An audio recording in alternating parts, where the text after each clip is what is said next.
पुण्यात्माओं, आप सृष्टि रचना के बारे में सुन रहे हो। जब तक आप जी सृष्टि रचना के विषय में नहीं जानोगे तब तक आप इस आध्यात्मिक ज्ञान को, तत्व ज्ञान को नहीं समझ सकते और न ही किसी सद्ग्रंथ को समझ सकते। ये जो सृष्टि रचना है ये समझो कि ये मास्टर की है। सभी सद्ग्रंथों को समझने की, उनके खजाने को देखने की ये मास्टर की है, यानी मुख्य चाबी है। इसलिए आप जी को बार बार सृष्टि रचना का ज्ञान अत्यधिक कराया जाता है। अब सृष्टि रचना में आपने परमेश्वर कबीर देव जी द्वारा रची हुई अपनी सृष्टि का ज्ञान उन्हीं के द्वारा बताया हुआ इस दास के मुखारविंद से सुना। वो अभी तक आप जी को वर्बली सुनाया है, मौखिक सुनाया है। अब उस सृष्टि रचना के विषय में हमारे सद्ग्रंथ क्या बताते हैं। पुण्यात्माओं, जिस प्रकार विद्यार्थी विद्यालय में जाते हैं, उनका एक सिलेबस पाठ्यक्रम उनका निहित होता है। सिलेबस एक विशेष होता है और जो टीचर सिलेबस के आधार से बच्चों को शिक्षा देते हैं, पढ़ाते हैं, वो टीचर सही हैं।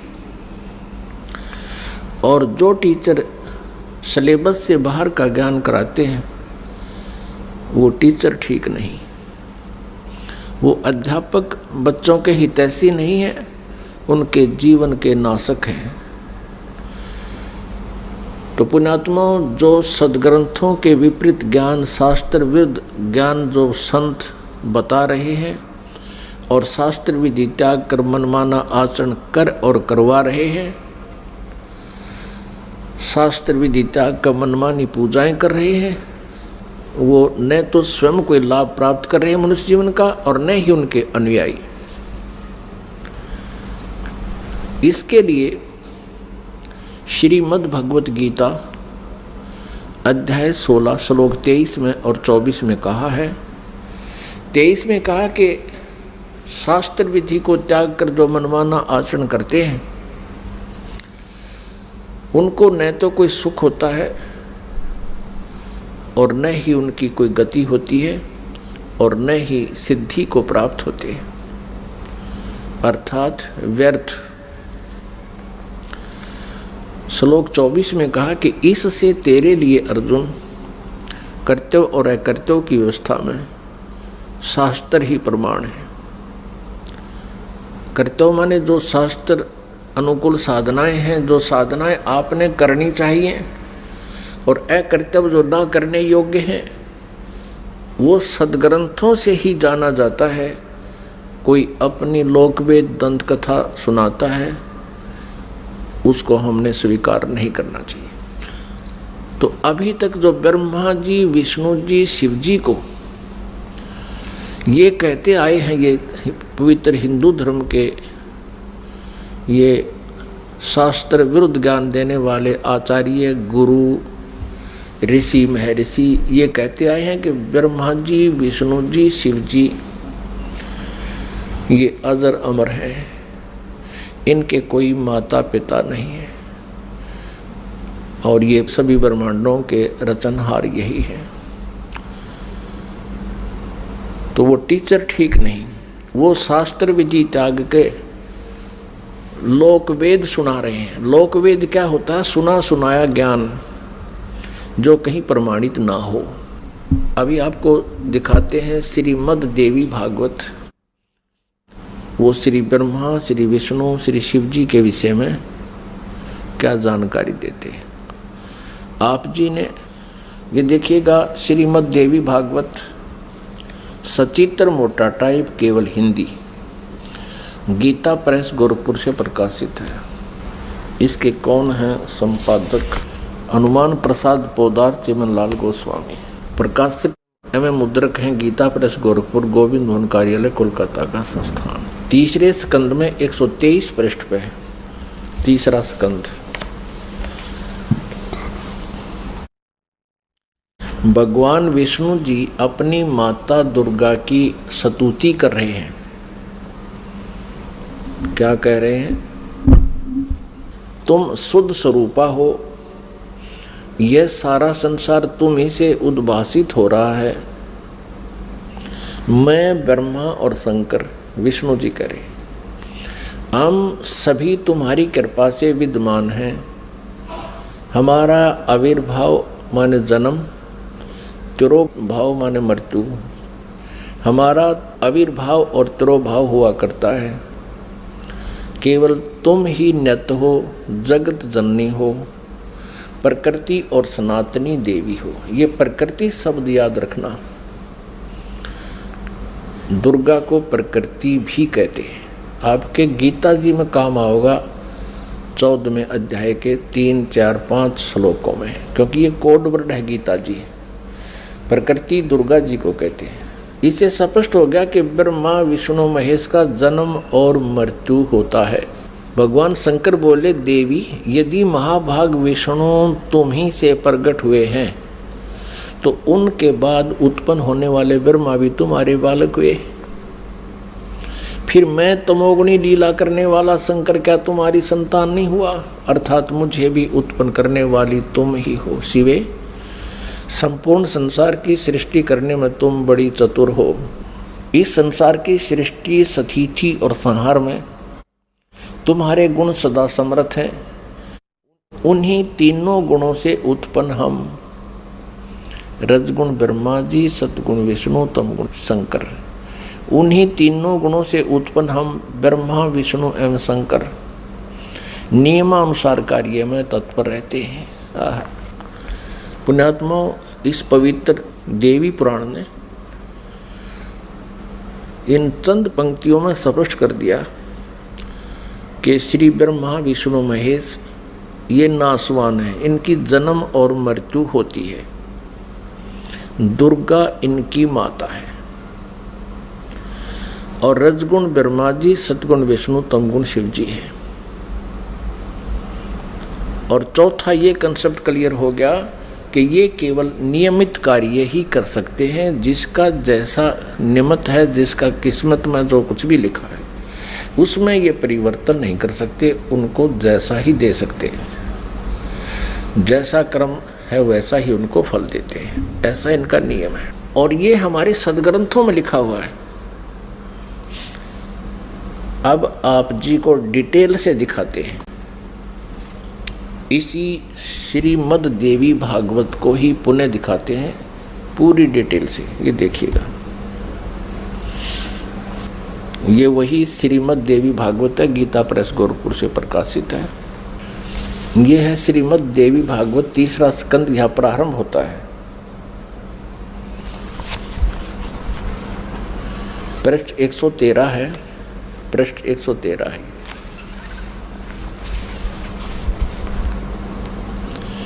जन्मे जय ने पूछा, भगवान आपने अम्बा यज्ञ अर्थात परम पवित्र नवरात्र व्रत के करके उसके द्वारा देवी के आराधन करने की आज्ञा दी है। अतः वे कौन देवी हैं, कैसे और कब प्रकट हुई, उनके पधारने का क्या उद्देश्य था है, तथा वे किन गुणों से विभूषित हैं। अम्बा यज्ञ किस प्रकार होता है? आगे ब्रह्मन साथ ही विस्तार पूर्वक ब्रह्मांड की उत्पत्ति भी कही है, क्योंकि भूदेव ब्रह्मांड के विषय में जो कुछ कहा गया है तथा वह जैसा जो है, ये सभी बातें आप जानते हैं। व्यास जी से पूछ रहे हैं जन्मेजय, मैंने सुना है कि ब्रह्मा, विष्णु और रुद्र ये 3 सगुण देवता हैं। कर्मशः सृष्टि, पालन और संहार के कार्य का उत्तरदायित्व इन पर रहता है। पाराशर नंदन व्यास जी, अब मैं इनके संबंध में विस्तार पूर्वक सुनना चाहता हूँ, आप बतलाने की कृपा करें। व्यास जी कहते हैं, राजन तुम्हारी बुद्धि बड़ी विशाल है।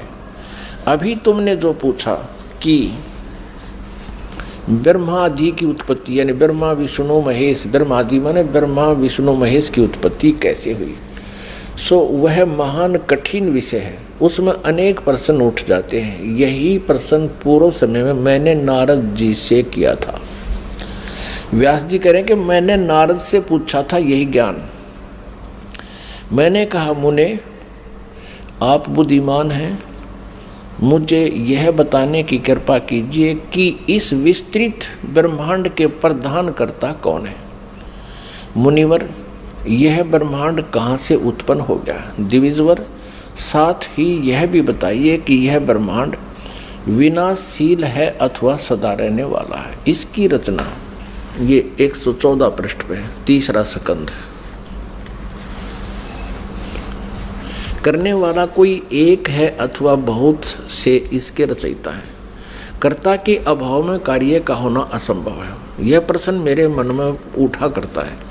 कुछ लोग भगवान शंकर को परम कारण मानकर जगत का रचयिता बतलाते हैं। वे कहते हैं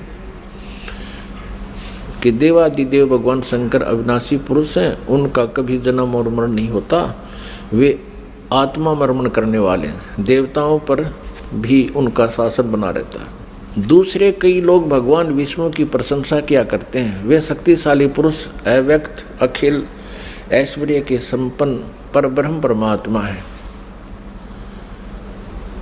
कुछ दूसरे लोग ब्रह्मा जी को सृष्टि का प्रधान कारण बताते हैं।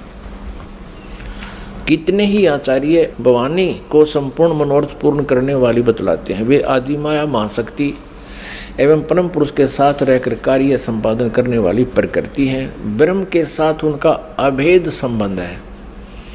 ब्रह्म ये काल है, क्षर पुरुष, और अभेद संबंध यानी पति पत्नी का संबंध है। वे सृष्टि, सतिथि और संहार कार्य में संलग्न रहती हैं। संपूर्ण प्राणियों एवं देवताओं की भी वे जननी हैं। उनका कभी जन्म नहीं होता। वैष्णवी, सांभवी, ब्राह्मी, वासवी, वारुणी, वाराही, नारसिंही और तथा अद्भुत महालक्ष्मी नाम से विख्यात है। 115 पृष्ठ पे। कितने श्रेष्ठ मुनि कहते हैं कि जो निरंजन, निराकार, निर्लेप, निर्गुण, अरूप एवं व्यापक ब्रह्म है, उन्हीं से जगत की सृष्टि हुई है।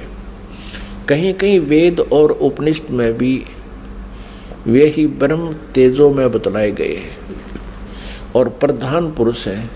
हजारों मस्तकों, आँखों, कानों, हाथों, मुखों, चरणों से वे संपन्न आकाश भी ये आगे देखो। अब व्यास जी पूछ रहे थे नारद जी तक, मैंने ऐसा सुना है कोई कुछ बता रहा है, कोई कुछ बता रहा है, कोई शंकर को रचयिता, कोई विष्णु जी को रचयिता बताते। अब नारद जी कहते हैं, व्यास जी प्राचीन समय की बात है, यही संदेह मेरे हृदय में भी उत्पन्न हो गया था।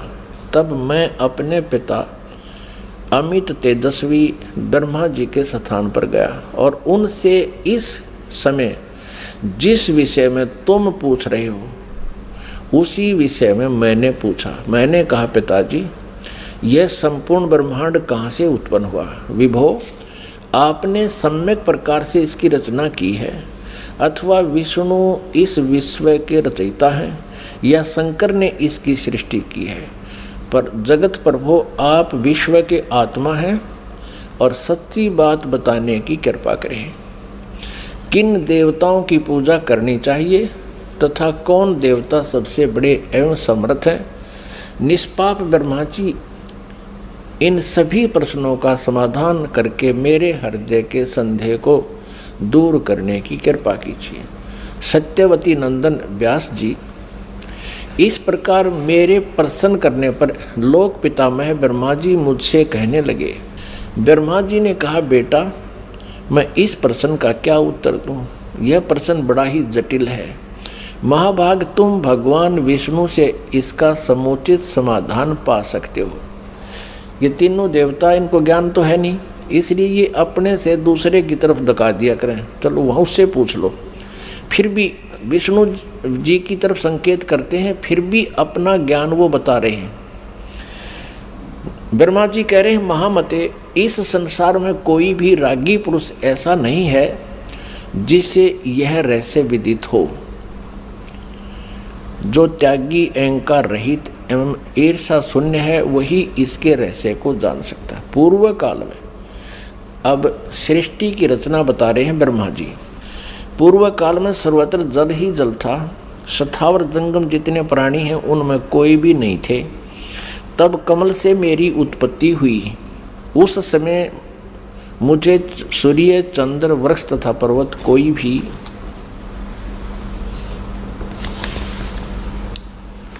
116 पृष्ठ में 3रा स्कंध देवी भागवत का दिखाई नहीं पड़े। मैं कमल की कणिका पर बैठकर विचार करने लगा, इस अगाध जल में मैं कैसे उत्पन्न हो गया, कौन मेरा रक्षक है तथा इस प्रलय काल में सृष्टि एवं संहार करने वाले कौन विशिष्ट पुरुष हैं।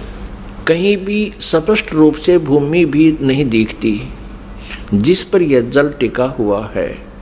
यह कमल कैसे उत्पन्न हुआ, यों विचार करके मैं जल में उतरा। ब्रह्मा जी कह रहे हैं, 1000 वर्ष तक पृथ्वी का अन्वेषण करता रहा, यानी खोज करता रहा। इस पर भी मुझे उस जल का कहीं और छोर नहीं मिला। इतने में आकाशवाणी हुई, तप करो तप करो। तब मैंने तपस्या आरंभ कर दी। कमल पर बैठे ही 1000 वर्ष तक मैं तप करता रहा। फिर उसी समय सृष्टि करो, ऐसी आकाशवाणी सुनाई पड़ी। उसे सुनकर मैं बड़े आश्चर्य में पड़ गया। सोचा कि किसकी सृष्टि करूं अथवा मेरा क्या कर्तव्य है। उसी समय मधु और कैटब नाम के 2 भयंकर दानव राक्षस सामने आ गए।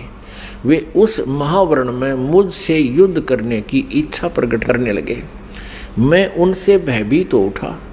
तब कमल का डंठल पकड़कर जल में उतरा। वहाँ मुझे एक परम अद्भुत पुरुष के दर्शन मिले। उनका श्री विग्रह माने शरीर मेघ के समान श्याम था, बादलों की तरह, काले बादलों की तरह।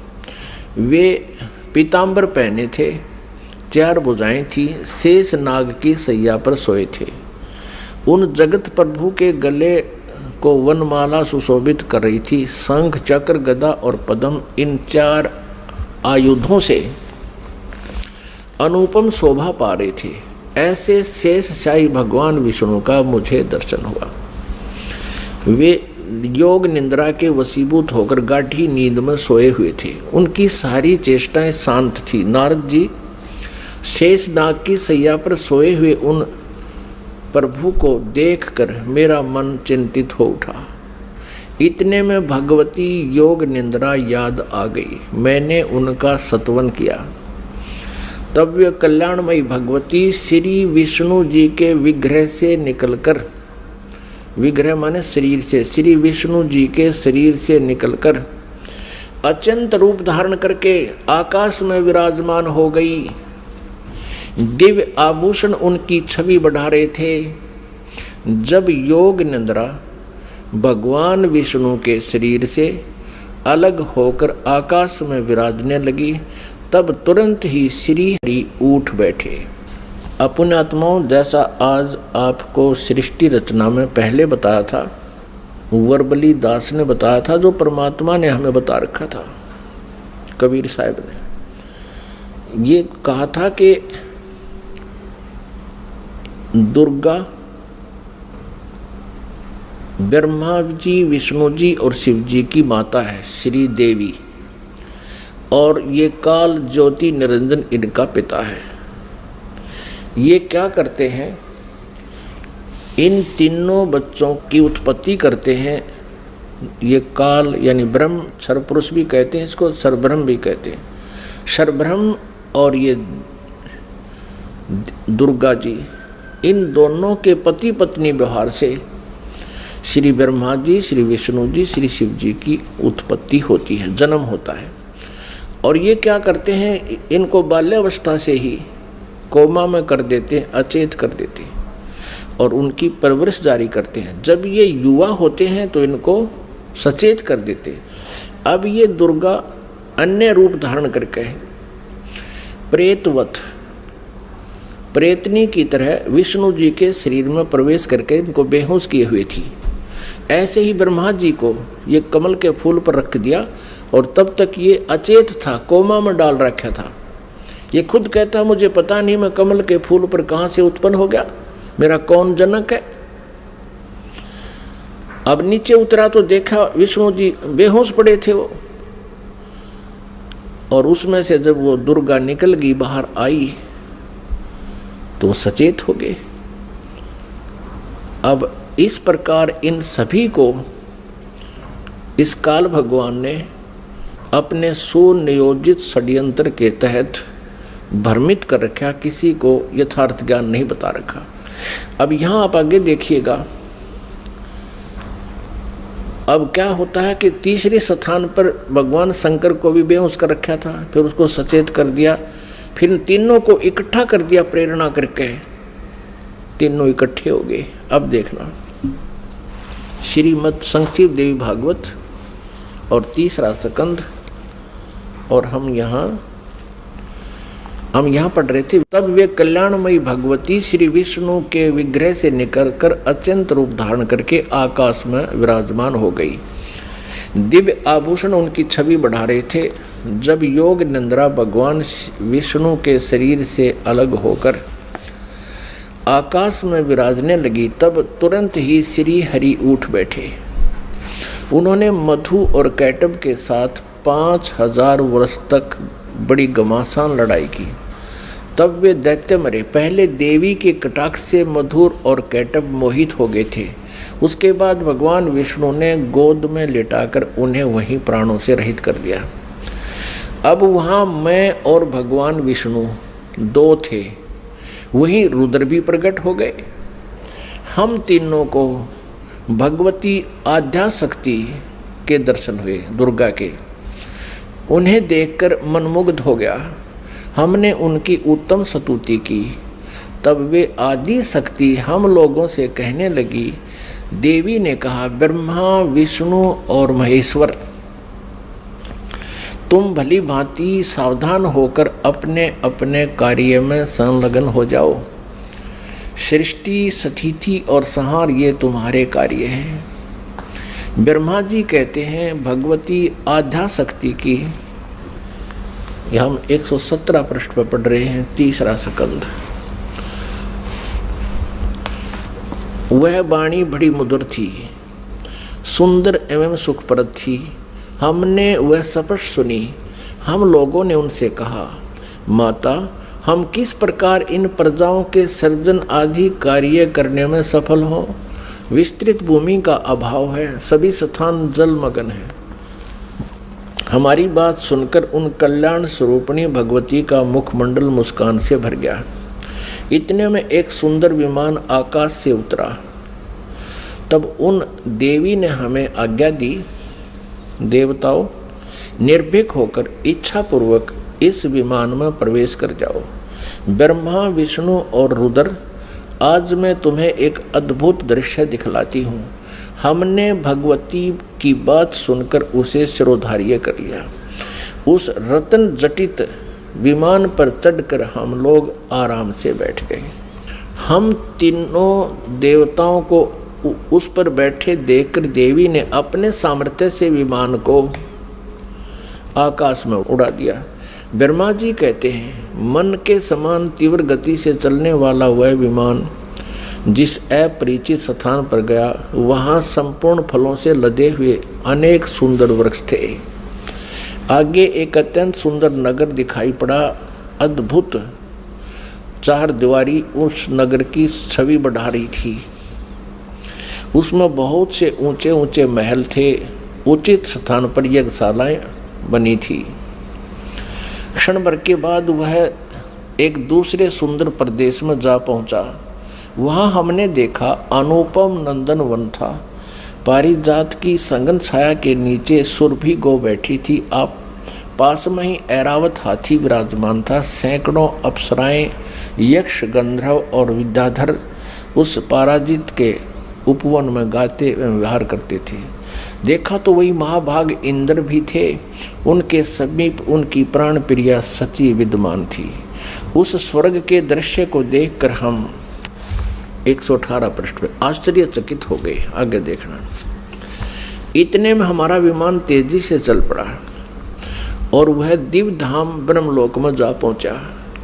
संपूर्ण देवता उस नगर के सामने मस्तक झुकाया करते थे। वहां एक दूसरे ब्रह्मा विराजमान थे। उन्हें देखकर भगवान शंकर और विष्णु को बड़ा आश्चर्य हुआ। सभा लगी थी। भगवान शंकर और विष्णु ने मुझसे पूछा, चतुरानन, ये अविनाशी ब्रह्मा कौन है? मैंने उत्तर दिया, मुझे कुछ पता नहीं। सृष्टि के अधिष्ठाता ये कौन है? भगवान, मैं कौन हूँ, ये कौन है और हमारा उद्देश्य क्या है? इस उलझन में मेरा मन चक्कर काट रहा है। इतने में मन के समान तीव्रगामी वह विमान तुरंत वहां से चल पड़ा और कैलाश के सुर में शिखर पर जा पहुंचा। आगे देखा। वहां विमान के पहुंचते ही एक भव्य भवन से त्रिनेत्रधारी भगवान शंकर निकले। वे नंदी वृषभ पर बैठे थे। उनके 5 मुख थे, 10 भुजाएं थी। मस्तक पर चंद्रमा सुशोभित हो रहा था। क्षण भर के बाद वह विमान उस शिखर से भी पवन के समान तेज चाल से उड़ा और बैकुंठ लोक में पहुंच गया। वह भगवती लक्ष्मी का विलास भवन था। बेटा नारद, वहां मैंने जो संपत्ति देखी उसका वर्णन करना मेरे लिए असंभव है। उस उत्तमपुरी को देखकर विष्णु का मन आश्चर्य के समुद्र में गोता खाने लगा। एक विष्णु तो विमान में बैठा है, एक ब्रह्मा बैठा है, एक शंकर बैठा है, और एक के ओर देखे तो वहां कमल लोचन श्री हरि विराजमान थे। अलसी के फूल के समान उनके श्री विग्रह की कांति थी। पीतांबर पहने थे, 4 भुजाएं थी। वे पक्षी राज गरुड़ पर विराजमान थे। दिव्य आभूषणों से उनकी अनुपम शोभा हो रही थी। प्राण प्रिया लक्ष्मी जी चंवर डुला रही थी। उन सनातन श्री हरि की झांकी पाकर हम सभी भौचक्के से रह गए। एक दूसरे को देखते हुए हम विमान में एक उत्तम आसन पर बैठे रहे। इतने में ही पवन से बातें करता हुआ वह विमान तुरंत उड़ गया। आगे अमृत के समान मीठे जल वाला समुद्र था। उसका जल बड़ा ही मधुर था। पुण्यात्माओं, परमेश्वर कबीर देव जी ने अपने द्वारा रची हुई सृष्टि की रचना का जो ज्ञान दिया है उसमें बहुत ही विस्तार से बताया है। अब ये श्री ब्रह्मा जी, विष्णु जी, शिव जी विमान में बैठे हैं। दुर्गा ने इनको आकाश में उड़ा दिया विमान को। ये जहाँ पहुँचे वहाँ ब्रह्मा जी विराजमान थे और एक ब्रह्मा जी बैठा विमान में और एक सामने बैठा वहाँ उस ब्रह्मा के लोक में। और फिर वहाँ देखा तो ब्रह्मा जी के विष्णु और शिव जी पूछते हैं कि ये दूसरा ब्रह्मा कौन है। ब्रह्मा जी, विमान वाले ब्रह्मा जी कहते मुझे नहीं मालूम ये कौन है, हम कौन है, कहाँ से उत्पन्न हो गए, हमारा क्या उद्देश्य। तो ये कौन था? इस काल ने, जैसे आपको सृष्टि रचना के प्रारंभ में बताया था, इसने एक ब्रह्मांड के टॉप मोस्ट प्लेस पे, शिखर शून्य में यानी चोटी पे 3 स्थान बना रखे हैं। आपको एक चित्र दिखाते हैं ब्रह्मांड का, इससे आसानी से समझ में आओगी। देखिएगा, एक ब्रह्मांड का लघु चित्र, ये देखिएगा। ये एक अंडे जैसी शेप है, इसकी अंडे जैसा आकार है। इसको एलिपिकल इसका जो है ना शेप है, आकार है। अब ये देखिएगा, नीचे से शुरू करते हैं। सबसे नीचे ये पाताल लोक, तलातल, रसातल, सूतल, अतल, महातल, तलातल और वितल। ये है पृथ्वी लोक। ये शिव का लोक शिवपुरी जिसे कहते हैं, ब्रह्मा जी का लोक ब्रह्मापुरी, विष्णु जी का लोक विष्णुपुरी। अब ये जो क्षेत्र है, और ये है कोमन स्वर्ग और नरक, और ये है धर्मराय का लोक, यानी यहाँ का न्यायाधीश बना रखा है इस काल ने, ये जहाँ सबका अकाउंट होता है। और ये जो स्थान है ये ब्रह्मलोक है सारा। ये स्थान जो है इसको ब्रह्मलोक कहते हैं। एक ये स्वर्ग है, इसमें भी एक इंद्र हो रहता है, ये इंद्र अलग है और इसलिए इसको महा इंद्र कहा है। ये इसमें क्या कर रखा है, ये एक महास्वर्ग है। इसी में इसने एक अलग से और एक डुप्लीकेट काम कर रखा है, नकली सतलोक, नकली अलखलोक, नकली अगमलोक और नकली अनामी लोक की रचना कर रखी है। इधर ये 88,000 खेड़े हैं, इधर ये सप्तपुरी है। और इस सारे इस ब्रह्मलोक के ऊपर, ये ब्रह्मलोक है, इस ब्रह्मलोक के ऊपर इसने यहाँ 3 गुप्त स्थान बना रखे हैं। आपको बताया था कि एक ये रजोगुण प्रधान क्षेत्र है, इसमें ये काल सरपुरुष स्वयं ब्रह्मा रूप धारण करके रहता है और साथ में अपनी पत्नी दुर्गा को सावित्री रूप में रखता है। ये वहाँ यहाँ से अंतर्ध्यान हुआ, इनके विमान से पहले ये यहाँ पहुँच गया। एक ये तमोगुण प्रधान क्षेत्र है, इसमें ये स्वयं महाविष्णु महाशिव रूप में रहता है और दुर्गा को अपने यानी उमा रूप में रखता है। और फिर ये एक सतोगुण प्रधान क्षेत्र है। आगे फिर ये स्वयं ही विष्णु रूप धारण करके वहाँ विराजमान हो जाता है और दुर्गा को महालक्ष्मी रूप में रखता है। अब जब इनका विमान वहाँ पहुँचा इस रास्ते से, पहले इन्होंने देखा यहाँ इंद्र का लोक देखा, ये पहले बड़े बड़े वृक्ष और अन्य लोक देखे, फिर यहाँ से यहाँ प्रवेश हुआ। इससे आगे नहीं जा सकते ये। इनका विमान महा इंद्र को देखकर वापस यहाँ से आया, फिर इस रास्ते से ऊपर गया। आगे जाके इन्होंने क्या देखा, सबसे पहले ब्रह्मा का ये काल बैठा था सरपुरुष ब्रह्मा रूप में, और फिर वहाँ से ये इनका विमान यहाँ आ गया। इस वहाँ इन्होंने एक शंकर जी और देखा, ये काल था स्वयं सरपुरुष ने अपना अलग से वहाँ 3 रूप धारण किए। और फिर ये विष्णु लोक में आ गए, वहाँ एक विष्णु और था और लक्ष्मी जी बैठी थी। यह दुर्गा इस विष्णु रूपी काल के ऊपर सरपुरुष के ऊपर चमक कर रही थी। यहाँ से फिर इनका विमान यहाँ आया इस मीठे जल के समुद्र में। यहाँ दुर्गा का एक लोक अलग से है। अब आगे पढ़ते, यहाँ तक हम पढ़ते हुए आ चुके हैं श्री देवी पुराण को।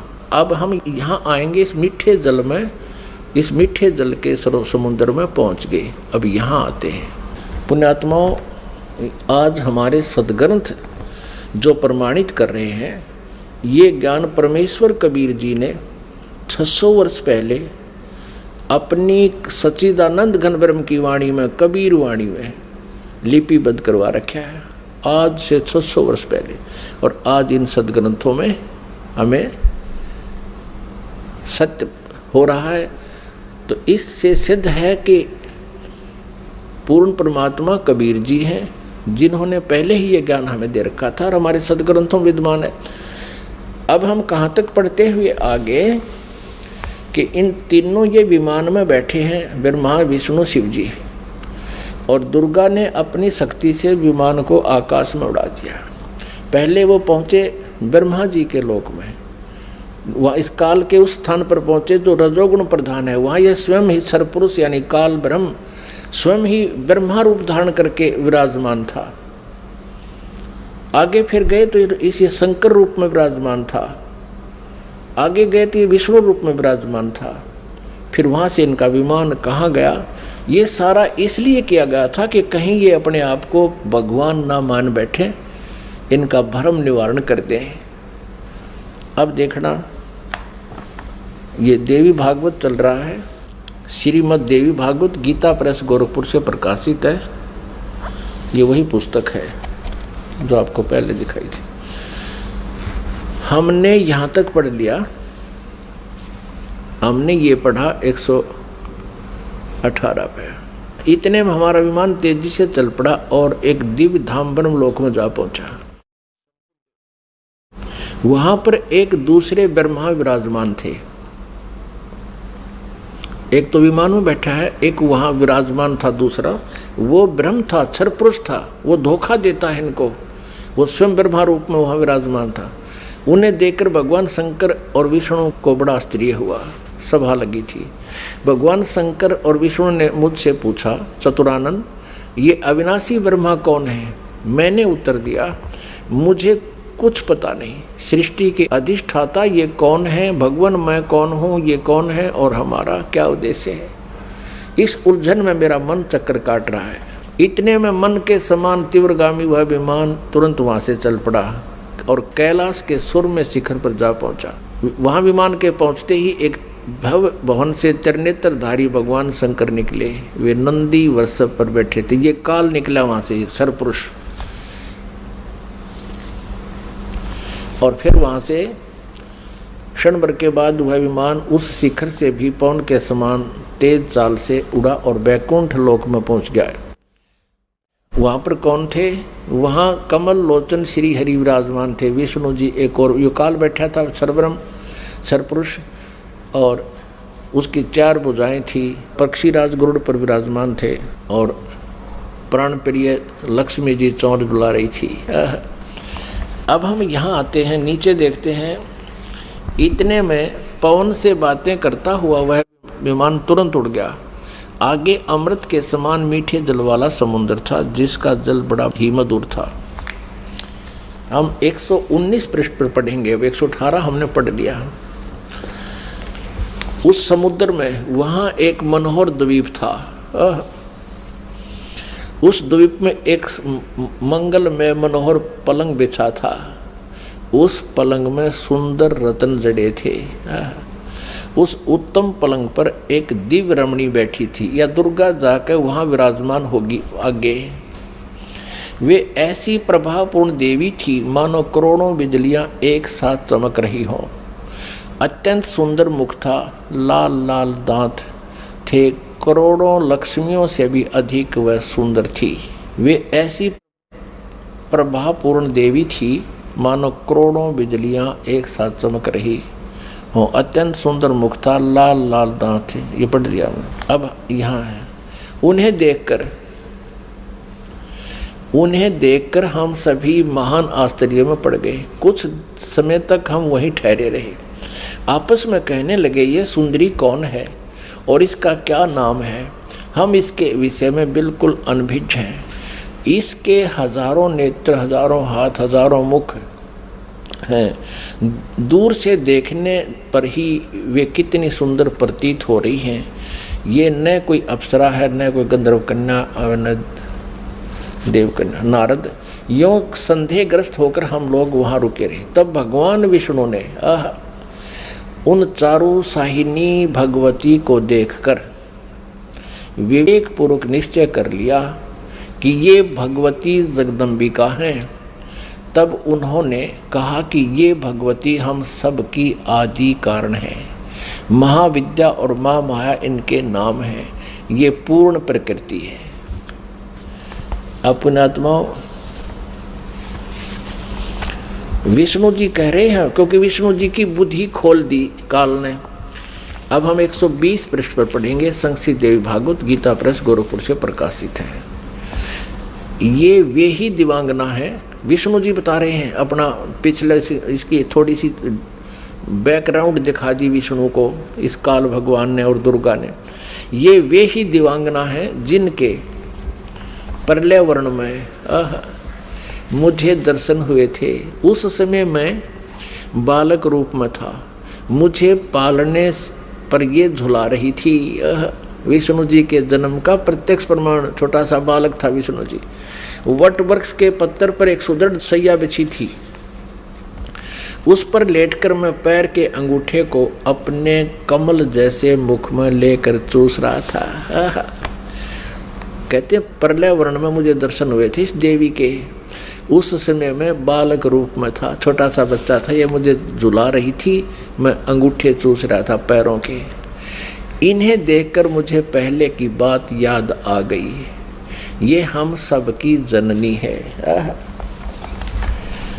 अब 121 पृष्ठ पे अब विष्णु जी ही बता रहे हैं। भगवान विष्णु बोले प्रकृति देवी को नमस्कार है, भगवती विधात्री को निरंतर नमस्कार है। ये स्तुति करते हुए भगवान आ रहे हैं विष्णु जी। यहाँ देखिएगा 123 पृष्ठ पे जो प्रारंभ में पढ़ा था, अब वहीं फिर आगे हम भगवान विष्णु स्तुति कर रहे हैं अपनी दुर्गा माता की। तुम शुद्ध स्वरूपा हो, यह सारा संसार तुम इसे उद्भासित हो रहा है। मैं ब्रह्मा और शंकर हम सभी तुम्हारी कृपा से विद्यमान हैं। हमारा आविर्भाव यानी जन्म और तिरोभाव माने मृत्यु हुआ करता है। केवल तुम ही नित्य हो, जगत जननी हो, प्रकृति और सनातनी देवी हो। भगवान शंकर बोले देवी यदि महाभाग विष्णु तुम्ही से प्रकट हुए हैं तो उनके बाद उत्पन्न होने वाले ब्रह्मा भी तुम्हारे बालक हुए हैं। ओए फिर मैं तमोगुणी लीला करने वाला शंकर क्या तुम्हारी संतान नहीं हुआ? अर्थात मुझे भी उत्पन्न करने वाली तुम ही हो शिवे। संपूर्ण संसार की सृष्टि करने में तुम बड़ी चतुर हो।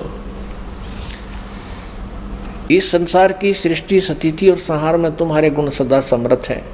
उन्हीं तीनों गुणों से उत्पन्न हम ब्रह्मा विष्णु एवं शंकर नियमानुसार कार्य में तत्पर रहते हैं। अब पुण्यात्माओं, आप जी ने अपने सदग्रंथों को स्वयं पढ़ लिया और ये अभी तक पवित्र हिंदू धर्म के गुरुजन, ये आचार्य मंडलेश्वर, महामंडलेश्वर, गीता मनीषी, गीता के मर्मज ज्ञाता, वेदों के ज्ञाता, पुराणों के ज्ञाता कहलाते थे। इन्होंने कह का भी पता नहीं था। ये अज्ञानी हैं जो आज तक हमारे भगवानों यानी जिनको हम समर्थ मान रहे थे, अजरो अमर सुना करते थे, इनसे ये नहीं बता सके कि इनकी सतिथि क्या है, जबकि इनकी जीवनी बता रही है महापुरुषों की कि इनकी ये सतिथि है। अपनात्माओं, जैसा कि आपको सृष्टि रचना के प्रारंभ में जब कथा शुरू करी थी बताया था कि काल भगवान ने, इस क्षर पुरुष ने, जो ब्रह्मा विष्णु महेश के पिताजी हैं, दुर्गा जी के पति हैं, जो श्री देवी के पति हैं और ब्रह्मा विष्णु महेश के पिता हैं, इसने ये कहा था दुर्गा से कि मेरा भेद किसी को मत बताना। इसको बहुत सख्ती से कहा था। तो देवी ने उसी उद्देश्य से ब्रह्मा विष्णु महेश को इस क्षर पुरुष का ज्ञान नहीं दिया। अब दुर्गा से इसने कहा था कि मेरा भेद किसी को नहीं देना। इसी प्रकार दुर्गा ने इनको कोई उस भेद नहीं दिया ब्रह्म का, फिर भी सच्चाई छुप नहीं सकी। अब इसी में आपको प्रमाणित करते हैं देवी भागवत में, ब्रह्मा जी ने वेदों को पढ़ा, दुर्गा से पूछा कि वेदों में ये लिखा है कि केवल एक ब्रह्म जिसके बराबर दूसरा नहीं है। ब्रह्म माने परमात्मा भी होता है, वो ब्रह्म माने भगवान होता है, वो एक ही परमात्मा पूजा के योग्य है। तो वो क्या आप ही हो क्या? ब्रह्मा ने पूछा क्या वो आप ही हो? दुर्गा से कहती। अब दुर्गा क्या उत्तर देती है देखिएगा। हम श्रीमद् देवी भागवत यानी दुर्गा पुराण, देवी पुराण को पढ़ रहे हैं, जो गीता प्रेस गोरखपुर से प्रकाशित है। इसके तीसरे स्कंद में पृष्ठ नंबर 125 पर हम पढ़ रहे हैं। 123 तक हमने पढ़ लिया। यहाँ 124 पे देखिएगा,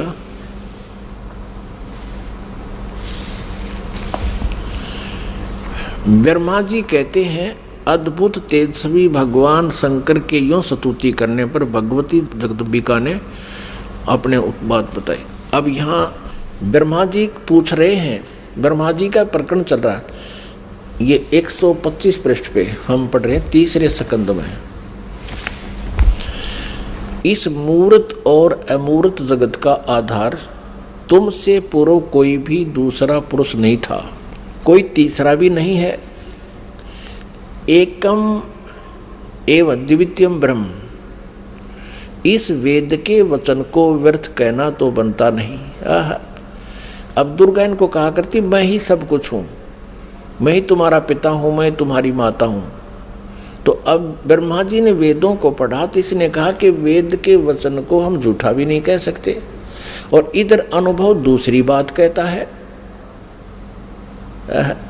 इस प्रकार वेद वाक्यों और अनुभव में अत्यंत विरोध उत्पन्न हो रहा है। वेद कहते हैं एकम एव अद्वितीयम ब्रह्म है, तो क्या वह आत्म स्वरूपा तुम ही हो अथवा वह कोई और पुरुष है? मेरे इस संदेह को दूर करने की कृपा करो। किसी महान पुण्य के प्रभाव से ही मुझे तुम्हारे चरणों की सेवा सुलभ हुई है। तुम स्त्री हो अथवा पुरुष, यह रहस्य भी मुझे विषाद रूप से कृपा करके बतलाओ। अध्याय 4-5 यहाँ पूरा होगा, तीसरे स्कंद का अब छठा अध्याय शुरू होता है। ब्रह्मा जी कहते हैं इस प्रकार मैंने जब भगवती जगदम्बिका से विनय पूर्वक पूछा, तब वे मधुर वाणी में मुझसे कहने लगी।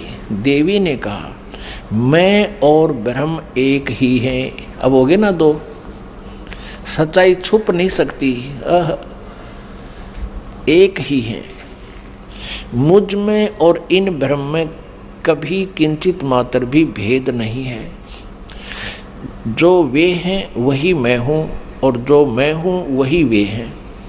बुद्धि के भ्रम से भेद प्रतीत हो रहा है। हम लोगों के सूक्ष्म भेद को जो जानता है, इसे सीधा दो तो है ही, ये वो जानता है वही। अब 125 पृष्ठ हमने पढ़ा, अब 126 पढ़ेंगे। वही बुद्धिमान पुरुष है, वो तत्वदर्शी संत है जो हमारी भिन्न भिन्नता को समझता है। उसके संसार मार्ग से मुक्त होने में कुछ भी संदेह नहीं है। ब्रह्म एक ही है। आगे देखो, मैं शक्ति रूप धारण करके पराक्रम करती हूँ।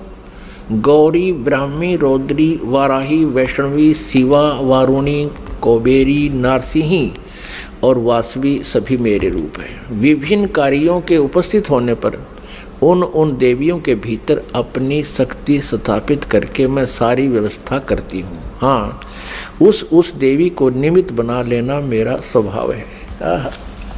अब आगे देखना, अपने आत्माओं, आप पढ़ रहे हो अपने सदग्रंथों को स्वयं। आप जी ने तीसरे स्कंद में और प्रश्न नंबर 125 पे पढ़ा। ब्रह्मा जी कहते हैं कि मैंने जब दुर्गा जी से ये पूछा, माता से, जगदम्बिका से, कि वेदों में लिखा है कि एकम एव अद्वितीयम ब्रह्म,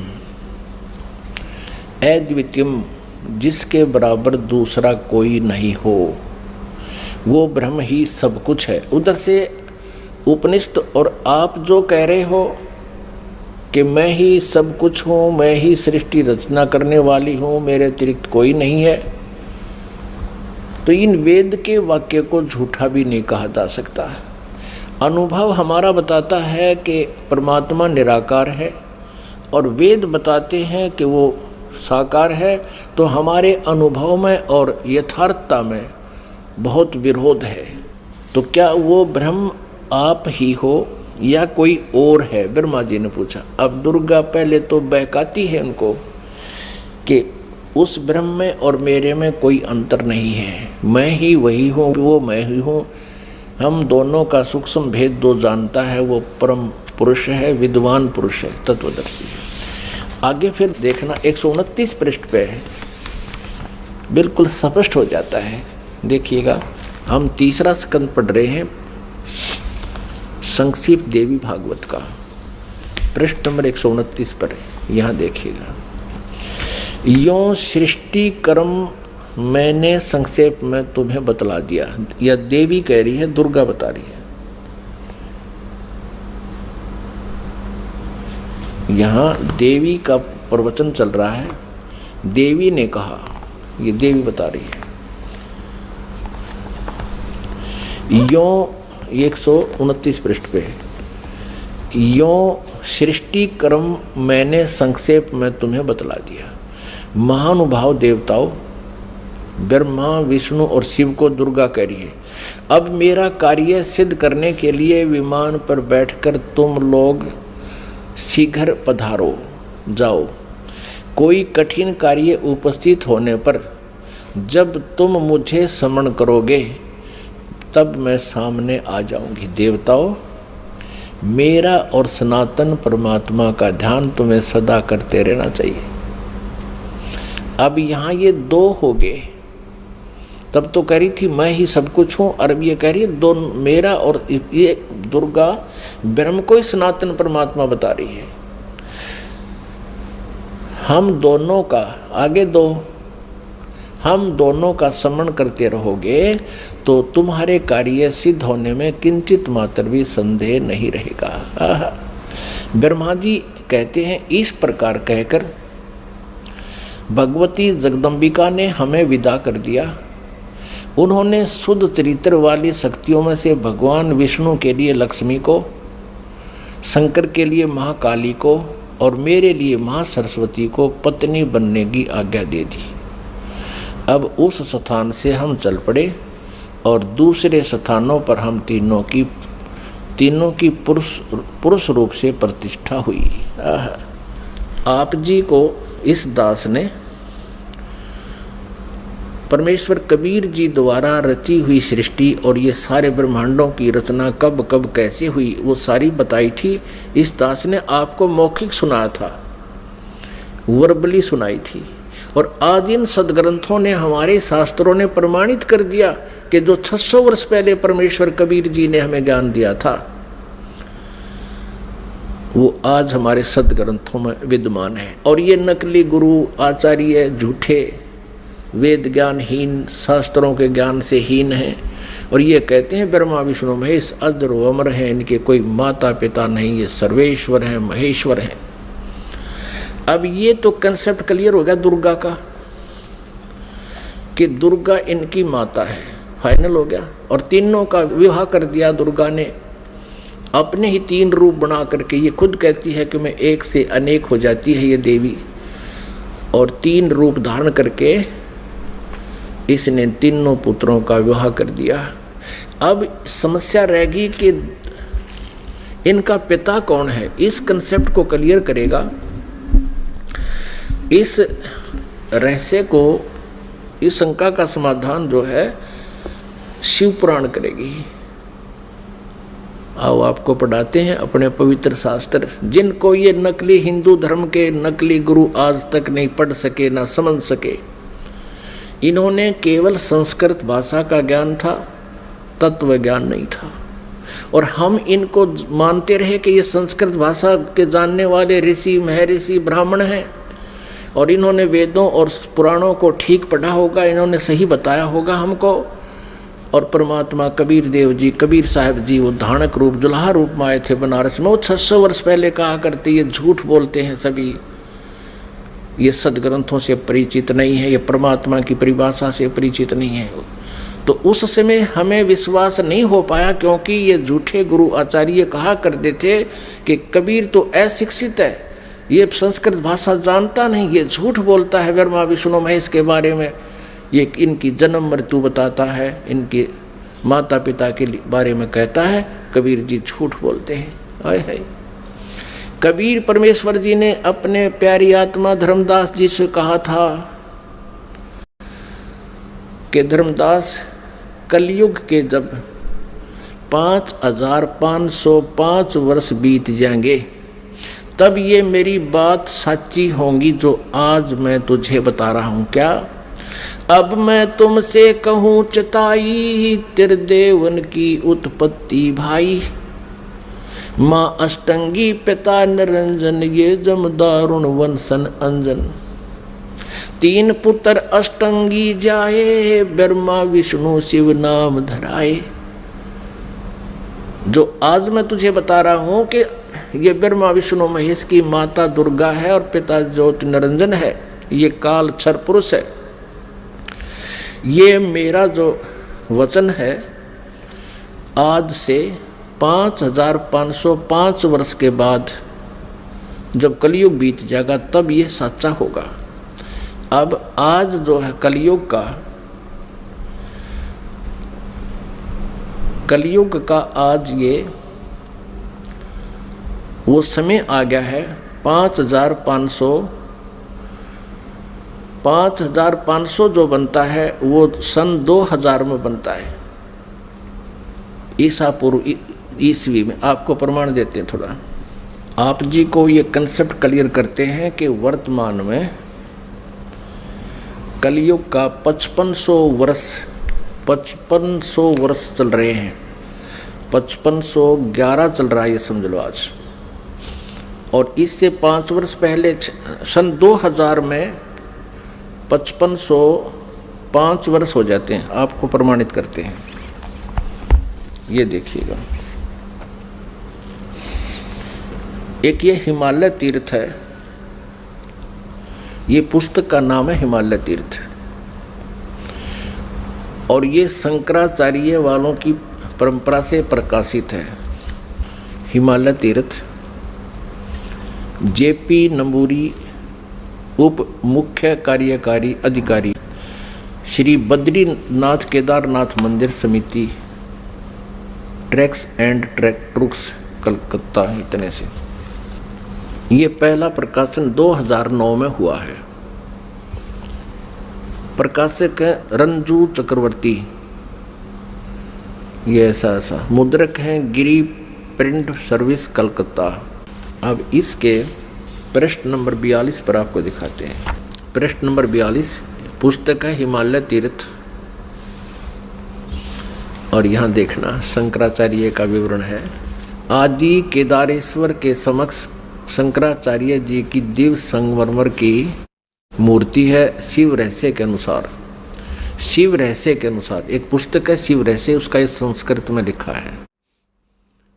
300 वर्षाणाम शंकरो यति, अर्थात कलयुग के 3000 वर्ष व्यतीत होने पर बौद्ध मीमांसकों को के मत पर विजय प्राप्ति के लिए शंकर यति के रूप में आविर्भूत होंगे।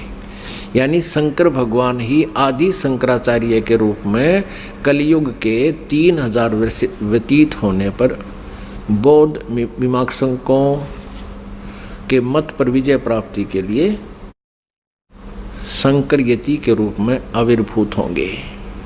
शंकराचार्य के दर्शन के उपरांत ये आगे लिखा है। अब हम दूसरा आपको दिखाते हैं। अब इससे सिद्ध हो गया कि जब कलयुग 3000 वर्ष व्यतीत हो चुका होगा उस समय आदि शंकराचार्य जी का जन्म होगा। अब ये प्रत्यक्ष प्रमाण ये कर रही है दूसरी पुस्तक कि ईसा से 508 वर्ष पूर्व, ईसा जी के से 508 वर्ष पहले शंकराचार्य जी का जन्म हुआ। अब देखो ये एक पुस्तक है ज्योतिर्मय ज्योतिर्मठ, ये हैं आदि शंकराचार्य जी, और ये हैं इनके बाद अब जो वर्तमान में श्री स्वरूपानंद जी शंकराचार्य, ये 2 पीठों के शंकराचार्य हैं, दोनों का आचार्य इनके पास है। ये पुस्तक है ज्योतिर्मय ज्योतिर्मठ, और यहाँ देखना जनवरी 2007 में छपी है। संरक्षक हैं अनंत श्री विभूषित ज्योतिष पीठाधीश्वर एवं द्वारका शारदा पीठाधीश्वर, दो के हैं ये मालिक। जगत गुरु शंकराचार्य स्वामी श्री स्वरूपानंद सरस्वती जी महाराज। संपादक एवं लेखक एवं संकलन करता है विष्णुदत्त शर्मा, अध्यक्ष आध्यात्मिक उत्थान मंडल दिल्ली। प्रेरणा स्रोत ये है, मुद्रक ये है, फाइन प्रिंट एंड पैक्स परामर्श में सहयोगी है। प्रकाशक यहाँ पर अखिल भारतीय आध्यात्मिक ज्ञान उत्थान मंडल 1/3234 गली नंबर 2 रामनगर तिवारी मंडोली रोड सादरा दिल्ली। ऐसे ऐसे। अब इसके प्रश्न नंबर 11 आप आपको दिखाते हैं। आदि शंकराचार्य का संक्षिप्त जीवन परिचय। लगभग 25 वर्ष पूर्व शंकराचार्य का जन्म चरमराती आस्था के युग में केरल प्रांत में पूर्णा नदी के तट पर कालाड़ी ग्राम में धर्मनिष्ठ नंबूदरी वैश्य शैव ब्राह्मण श्री शिव गुरु अर्थ व धर्मपरायण सुभद्रा के घर हुआ। श्री शिव गुरु तैत्रीय शाखा के यजुर्वेदी थे, जो आदि शंकराचार्य के पिताजी। शंकराचार्य का जन्म भगवान शंकर के आशीर्वाद से हुआ, अतः उनका नाम शंकर रखा गया। गुरु परंपरागत मठों के अनुसार उनका आविर्भाव काल ईसा पूर्व 508 वर्ष माना गया है या 576 वर्ष माना गया। ये 476 का अर्थ, ये 32 वर्ष की उम्र में इनका देहांत हो गया था। इसमें से 32 कम कर दें तो इतना ही होता है 476, यानी 508 वर्ष पूर्व। यहाँ इन्होंने लमसम कहा है कि लगभग 2500 वर्ष पूर्व उनका जन्म हुआ। कहाँ? कल। और इससे सिद्ध हो गया कि ईसा पूर्व 508, ईसा पूर्व 508 वर्ष। ये 2007 में लिख रहे हैं, तो ईसा की 2000 मानकर हम चलें तो उस समय 508 वर्ष पूर्व, यानी 2000 से 2508 वर्ष, यानी 2508 वर्ष पहले प्लस में जोड़ दो 3000, 5508 वर्ष हो गए।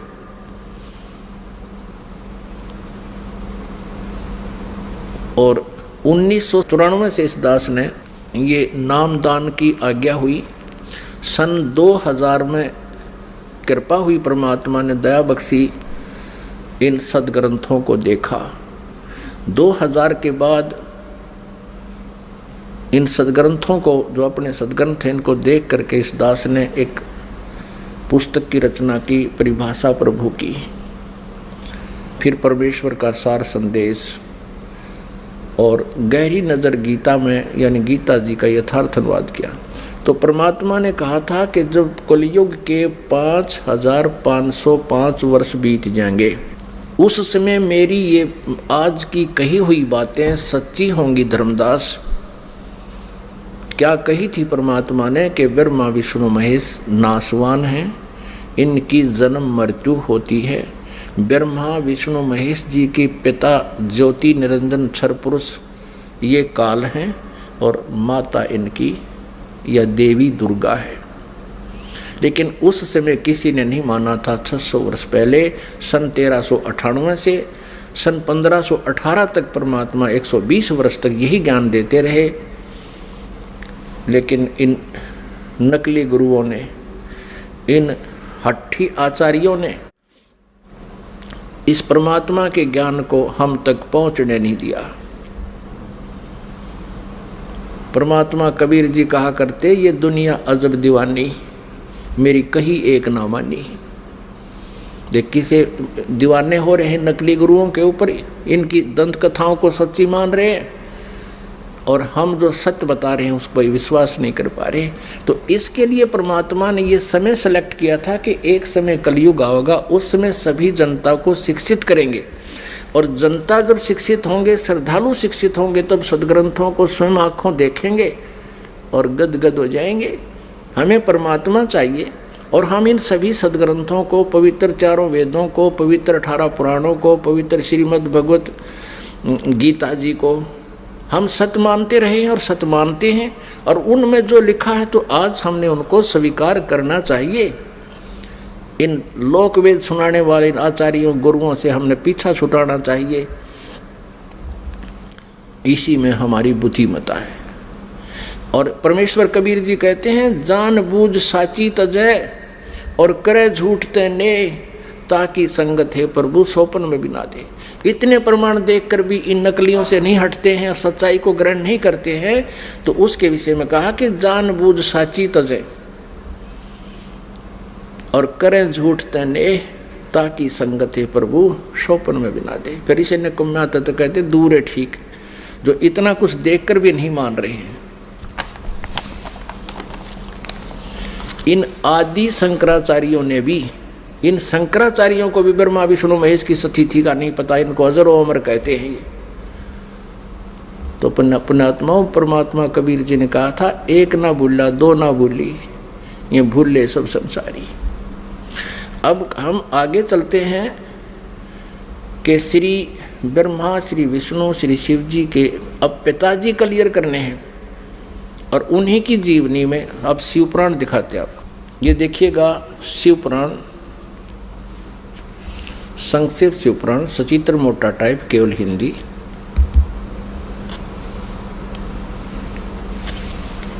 गीता प्रेस गोरखपुर से प्रकाशित है। संक्षिप्त शिव पुराण, सचित्र मोटा टाइप, केवल हिंदी। संपादक हनुमान प्रसाद पोदार।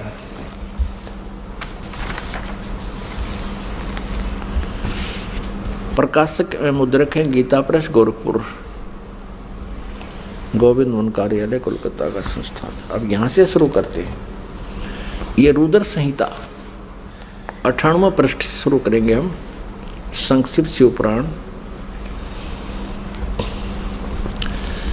ये रुद्र संहिता का 5वां अध्याय यहाँ समाप्त होता है।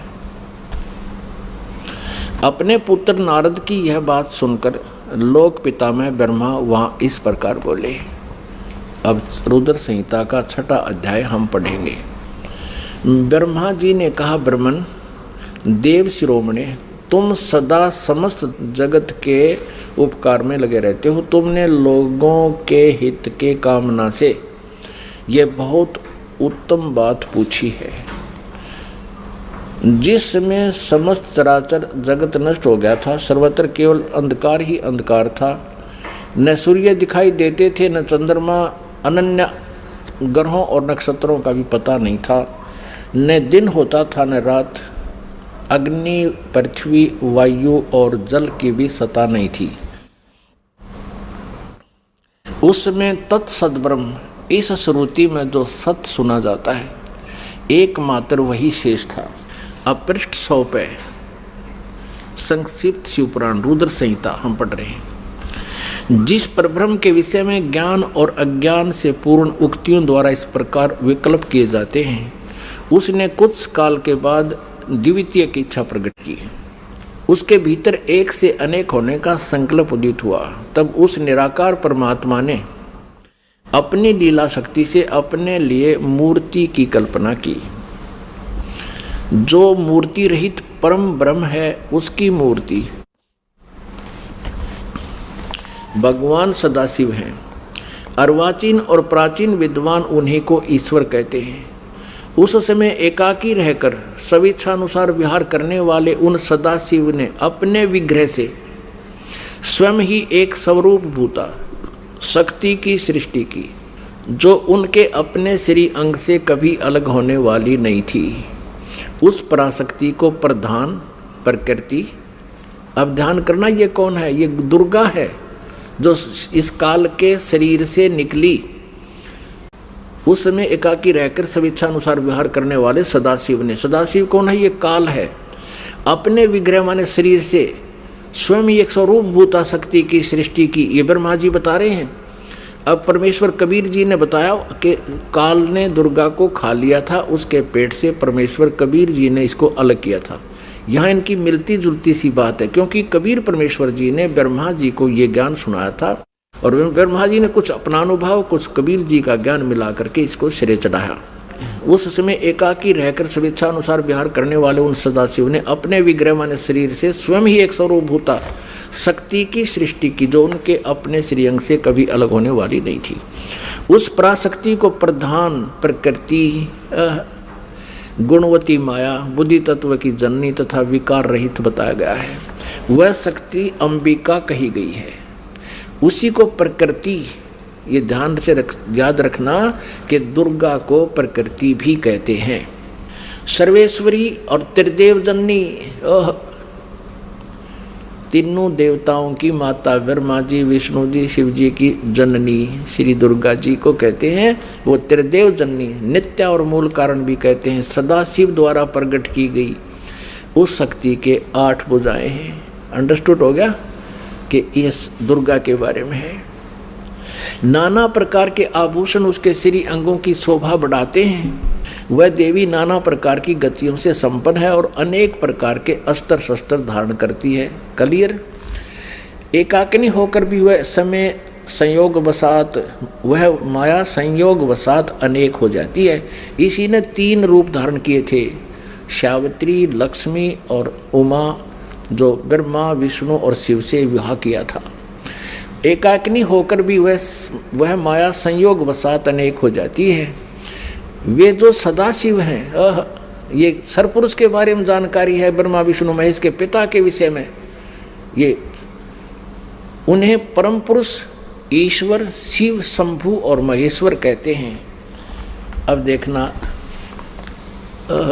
101 पृष्ठ पर रुद्र संहिता का हम ये 6वां अध्याय पढ़ रहे हैं। वे अपने सारे अंगों पर भस्म रमाए रहते हैं। उन काल रूपी ब्रह्म ने, इसे काल कहो चाहे ब्रह्म कहो, सर्वपुरुष कहो, ज्योति निरंजन कहो, उन काल रूपी ब्रह्म ने एक ही समय शक्ति के साथ, नाथ नहीं है, शक्ति के साथ यानी दुर्गा के साथ शिवलोक नामक अक्षेत्र का निर्माण किया था। उस उत्तम अक्षेत्र को काशी कहते हैं। वह परम निर्वाण या मोक्ष का स्थान है जो सबके ऊपर विराजमान है। वे प्रिया और प्रियतम रूप शक्ति और शिव। प्रिया और प्रियतम यानी पत्नी और पति रूप में दुर्गा और ये काल रूपी ब्रह्म कहो चाहे इसको सदाशिव कहो, ब्रह्मा विष्णु महेश का पिता। दुर्गा और काल जो परमानंद स्वरूप है उस मनोरम क्षेत्र में नित्य निवास करते हैं। शिव और शिवाने, शिव यहाँ ये काल रूपी ब्रह्म है क्योंकि शिव का रूप धारण भी कर लेता है ये अपने पुत्र जैसा, क्योंकि अपने वास्तविक रूप में कभी किसी के समक्ष नहीं आता। ये शिव यानी इस काल रूपी ब्रह्म ने, ये काल रूपी ब्रह्म ने, शिव और शिवा ने, काल और दुर्गा ने प्रलय काल में भी उस अक्षेत्र को अपने सानिध्य से मुक्त नहीं किया है।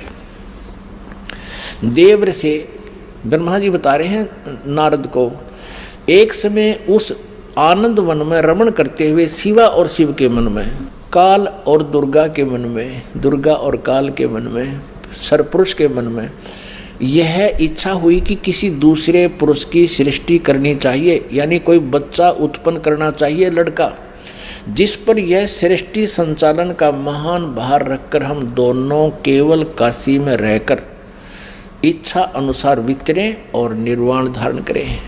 ऐसा निश्चय करके शक्ति सहित सर्वव्यापी परमेश्वर शिव ने, इस काल रूपी ब्रह्म ने दुर्गा के साथ रमण किया। अपने वाम भाग के 10वें अंग पर अमृत मल दिया, पति पत्नी व्यवहार किया। फिर तो वहाँ से एक पुरुष प्रकट हुआ, एक पुत्र की उत्पत्ति हुई। देखना 102 पृष्ठ पे संक्षिप्त शिव पुराण हम पढ़ रहे हैं। अब यहाँ पुत्र जो उत्पन्न हुआ इस काल रूपी ब्रह्म ने यानी शिव ने कहा, वत्स व्यापक होने के कारण तुम्हारा विष्णु नाम विख्यात हुआ। अब दुर्गा और काल से जो पुत्र उत्पन्न हुआ उसका नाम विष्णु रखा। ये आपने 6वां अध्याय पढ़ लिया रुद्र संहिता का। पुण्यात्माओं, ये अपने वही सदग्रंथ हैं जिनके आधार मानकर हम ये ज्ञान ग्रहण करते थे। ये आचार्य ब्राह्मण गुरु हमें ये बताया करते थे कि शिव पुराण में ऐसा लिखा है, हम इसलिए आपको बता रहे हैं। विष्णु पुराण में ऐसा लिखा है, देवी पुराण में ऐसा लिखा है। तो हम सोचा करते थे ये जो बता रहे हैं दंत कथा शायद ऐसा ही लिखा होगा क्योंकि ये संस्कृत जानते हैं। आज ये सदग्रंथ उनके लोक वेद के विपरीत ज्ञान बता रहे हैं। अब इसमें स्पष्ट हो गया, काल रूपी ब्रह्म सरपुरुष कहो, ज्योति निरंजन कहो, इसे काल कहो या इसे सदाशिव कहो, ये ब्रह्मा विष्णु महेश का पिता है।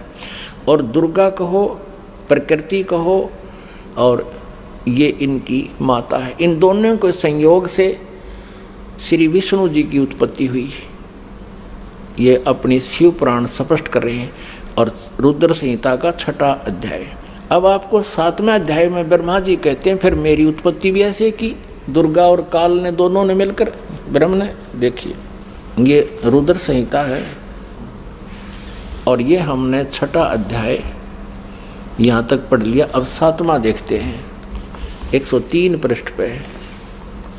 ब्रह्मा जी कहते हैं देवर से, ब्रह्मा जी कहते हैं नारद को देवर से, तत्पश्चात कल्याणकारी परमेश्वर साव सदाशिव ने पूर्ववत प्रयत्न करके, जैसे विष्णु जी को उत्पन्न किया, मुझे अपने दाहिने अंग से उत्पन्न किया, उन परमेश्वर ने मुझे तुरंत ही अपनी माया से मोहित करके नारायण देव के नाभि कमल में डाल दिया और लीला पूर्वक मुझे वहाँ से प्रकट किया। इस प्रकार उस कमल के पुत्र के रूप में मुझ हिरण्यगर्भ का जन्म हुआ। अब पुण्यात्माओं, यहाँ पर अनुवाद करता थोड़ा सा विचलित हो गया। अब उसने सोचा कि भाई अब शिव से शिव की उत्पत्ति कैसे लिखूं, क्योंकि अनुवाद करता भी तत्व ज्ञान से परिचित नहीं था। लेकिन कहते हैं सच्चाई छुपती नहीं, चोर चुरावे तू बड़ी गाड्डे पानी में, वो गाड्डे हुआ ऊपर आवे ना, सच्चाई छानी ना। अब देखना, इसी रुद्र संहिता हम पढ़ रहे हैं, श्री शिव पुराण में प्रमाण दिखाते हैं आपको। ये वही रुद्र संहिता चल रही है और संक्षिप्त शिव पुराण 110 पृष्ठ पे हम अब यहाँ देखेंगे 9वां अध्याय का यहाँ अंत होता है, लास्ट है।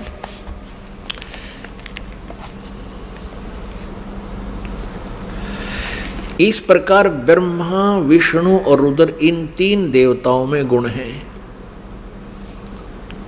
इस प्रकार ब्रह्मा विष्णु रुद्र इन 3 देवताओं में गुण हैं, परंतु शिव गुणातीत माने गए हैं। अब देखो 3 ये है, ब्रह्मा विष्णु और रुद्र, और ये काल रूपी ब्रह्म इनसे अलग है। 4 हो गए। और स्पष्ट करते हैं, एक बार श्री ब्रह्मा जी और श्री विष्णु जी का इस बात पर झगड़ा हो गया कि ब्रह्मा जी कहते हैं कि मैं सृष्टि का रचनहार हूँ और विष्णु तू मेरे से उत्पन्न हुआ है, तू मेरा पुत्र है। विष्णु जी कहते हैं कि तू मेरी नाभि कमल से उत्पन्न हुआ है, तू मेरा पुत्र है। इससे इन दोनों का आपस में युद्ध हो गया। उस झगड़े का निपटारा करने के लिए इस काल रूपी ब्रह्म ने, इनके पिता ने इनके बीच में एक स्तंभ गाड़ दिया, एक लिंग खड़ा कर दिया, तेजों में स्तंभ बहुत लंबा, उसका कोई और छोर इन दोनों को नहीं मिला। तो इनका युद्ध तो बंद हो गया, उसकी खोज करने लगे कितना लंबा चौड़ा है। अंत में कहते हैं फिर कुछ देर के बाद ये शिव रूप में इसने प्रतिज्ञा की है काल ने कि मैं अपने वास्तविक रूप में कभी किसी को दर्शन नहीं दूंगा। इसलिए ये कभी ब्रह्मा रूप धारण कर लेता है, कभी विष्णु रूप धारण कर लेता है, कभी शिव जी का रूप धारण कर लेता है। तो वहाँ शिव जी रूप में आकर प्रकट हो गया और इन दोनों से कहा कि पुत्रों, तुमने अपने आप को भुला दिया है और तुमने जो सृष्टि और सतिथि के जो डिपार्टमेंट मुझसे लिए हैं, ये तुमने तप करके लिए हैं। और इसी प्रकार रुद्र और महेश्वर ने भी अलग अलग विभाग मुझसे प्राप्त किए। अब आपको दिखाते हैं विद्वेश्वर संहिता में, यही शिवपुराण, ये संक्षिप्त शिवपुराण गीता प्रेस गोरखपुर से प्रकाशित है। और वही हम पढ़ रहे हैं पहले जो आपको दिखाया था। हनुमान प्रसाद पोदार इसके संपादक हैं। अब हम फिर विद्वेश्वर संहिता पढ़ते हैं। ये विद्वेश्वर संहिता अब पृष्ठ नंबर 24 पे थोड़ी सी झलक दिखाएंगे। ये एक तेजों में लिंग यानी स्तंभ इनके बीच में खड़ा कर दिया काल भगवान ने, ब्रह्मा जी और विष्णु जी के। फिर ये स्वयं प्रकट हो गया। ये 25 पृष्ठ पे हम पढ़ेंगे। ब्रह्मा और विष्णु ने पूछा, प्रभो सृष्टि आदि 5 कृत्यों के लक्षण क्या हैं, यह हम दोनों को बताइए।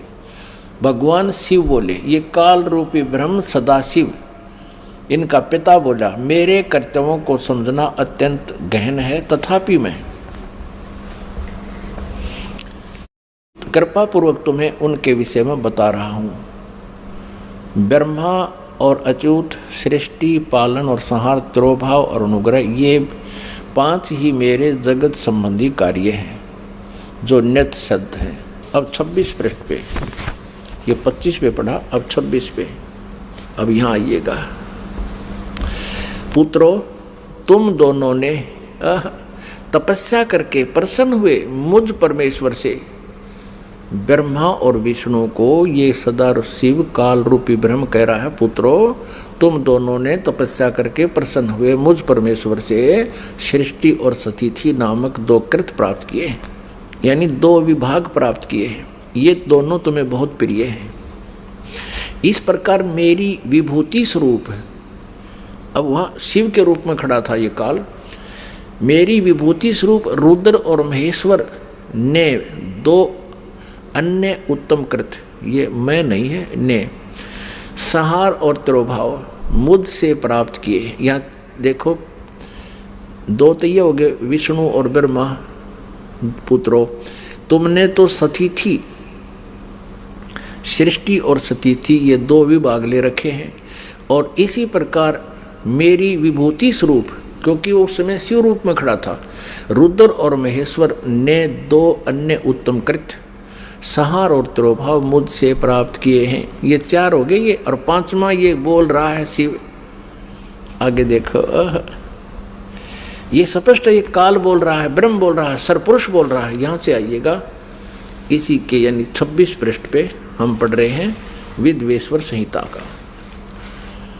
यहाँ देखिए, मैंने पूर्व काल में अपने स्वरूप भूत मंत्र का उपदेश किया है जो ओंकार के रूप में प्रसिद्ध है।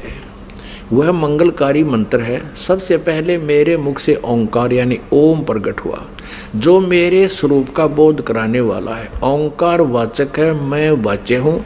यह मंत्र मेरा स्वरूप ही है। प्रतिदिन ओंकार का निरंतर स्मरण करने से मेरा ही सदा स्मरण होता है। मेरे उत्तरवर्ती मुख से अकार का, पश्चिम मुख से उकार का, दक्षिण मुख से मकार का, पूर्ववर्ती मुख से बिंदु का और मध्यवर्ती मुख से नाद का प्राकट्य हुआ। इन 5 अक्षरों से इस प्रकार 5 अवयवों से युक्त ओंकार का विस्तार हुआ है। इन सभी अवयवों से एकीभूत होकर यह प्रणव ओम नामक एक अक्षर हो गया। गीता जी अध्याय नंबर 8 के श्लोक नंबर 13 में गीता ज्ञानदाता ये ब्रह्म, ये सरपुरुष श्री कृष्ण जी में प्रवेश करके बोल रहा है, ओम इति एकाक्षरम। श्रीमद् भगवत गीता अध्याय नंबर 8 के श्लोक नंबर 13 में गीता ज्ञानदाता ये ब्रह्म है, ये सरपुरुष है, श्री कृष्ण जी में प्रवेश करके बोल रहा है, अपने पुत्र विष्णु के शरीर में, समझ लो। और ये कह रहा कि ओम इति एकाक्षरम ब्रह्म व्यवहारन माम अनुसमरण ये प्रयाति तजन देहम सयाति परमाम गतिम। माम ब्रह्म, मुझ ब्रह्म का केवल एक ओम अक्षर है, नथिंग एल्स। उच्चारण करके सिमरण करता हुआ ये प्रयाति तजन देहम सयाति परमाम गतिम, जो शरीर छोड़कर जाते समय इसका सिमरण करता हुआ जाता है, यानी अंत समय में भी इसी का सिमरण करता हुआ शरीर छोड़ता है। सयाति परमाम गतिम। वह मेरे ओम नाम से जो लाभ मिलना है वो परम गति प्राप्त होती है। इससे सिद्ध हो गया कि गीता जी को ये काल ही बोल रहा है जो ब्रह्मा विष्णु महेश का पिता है। और आगे देखो इन्होंने गड़बड़ी कहाँ की है, अनुवादकर्ताओं ने इसमें गलत मंत्र अड़ा दिया। हम इसको यहाँ पढ़ रहे हैं, इन सभी एवं से एकीभूत होकर वह प्रणव ओम नामक एक अक्षर हो गया। और गीता जी अध्याय नंबर 8 के श्लोक नंबर 13 में भी कहा है ओम इति एकाक्षरम ब्रह्म व्यवहारण माम अनुसमरण यह प्रियाति तदंदेहम सयाति परमागति।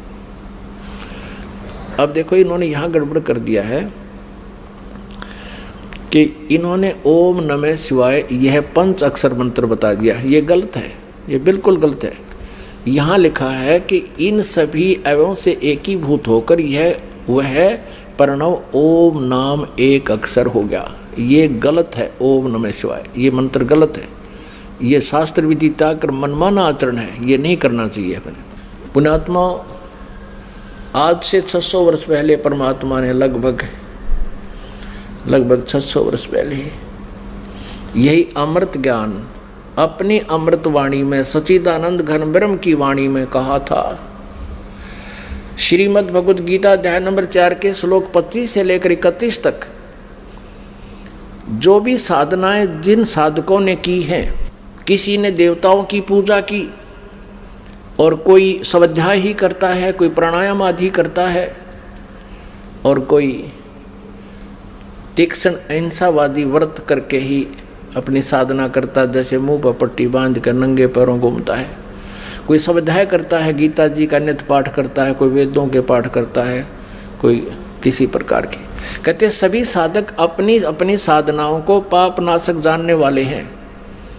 लेकिन चौथे अध्याय के 32वें श्लोक में कहा कि उस सच्चिदानंद घन ब्रह्म की वाणी में इन यज्ञों की जानकारी, यज्ञ माने धार्मिक अनुष्ठानों की जानकारी विस्तार से कही गई है। वो तत्व ज्ञान है। चौथे अध्याय के 34वें श्लोक में कहा है कि उस सच्चिदानंद घन ब्रह्म की वाणी में, यानी जो ज्ञान स्वयं परमेश्वर ने अपने मुखारविंद से बोला है, वो सच्चिदानंद घन ब्रह्म की वाणी ब्रह्मणे मुखे कहा गया है।